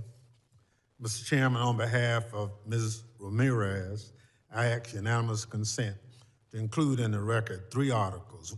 One, a Chicago Sun-Times article describing how U.S. Border Patrol has separated a family. Number two, an ABC 7 Chicago article that describes how ISIS warrantless arrest in Chicago has been ruled unlawful by a federal judge. And third, a ProPublica article documenting how immigration agents are using banned chokeholds and other moves that can cut off breathing. Without objection. Mr. Chairman, I ask unanimous consent to insert in the record the following articles. A CBS News article that states that contrary to the administration's claim, only 14% of those arrested by ICE had violent criminal records. An NPR story about a DHS memo that says ICE can enter people's home without a judicial warrant, which has alarmed members on both sides of the aisle. An article from the Marshall Project that alleges that there are thousands of kids in detention, many for longer than the court-prescribed limit. An article from the Independent about a sick 5-year-old, Lame Ramos, asking for his mom in a detention center, which rebuts testimony we heard today that ICE was taking good care of him. A report from the Center for Election Innovation and Research updated this month that found that non-citizen voting is rare and allegations of the practice are a result of misunderstandings or fabrication. An article from the AP, which highlights that federal authorities are monitoring and tracking individuals who criticize immigration enforcement operation. A report from the Brennan Center titled, ICE Wants to Go After the Sinners as Well as Immigrants. A report from The Guardian that describes the terrible condition in ICE facilities and that ICE denied urgent medical care to a 10-year-old. Without objection. I want to thank, Gentleman kneels back. I want to thank the members, or the witnesses for being here tonight, and all the members for their questions. Members of the committee may have some additional questions for the witnesses, and we ask that the witnesses to respond to these in writing. Pursuant to Committee Rule 7E, the hearing record will be held open for 10 days. I want to let the audience know that please still be seated while the witnesses and their teams leave. Without objection, this committee stands adjourned.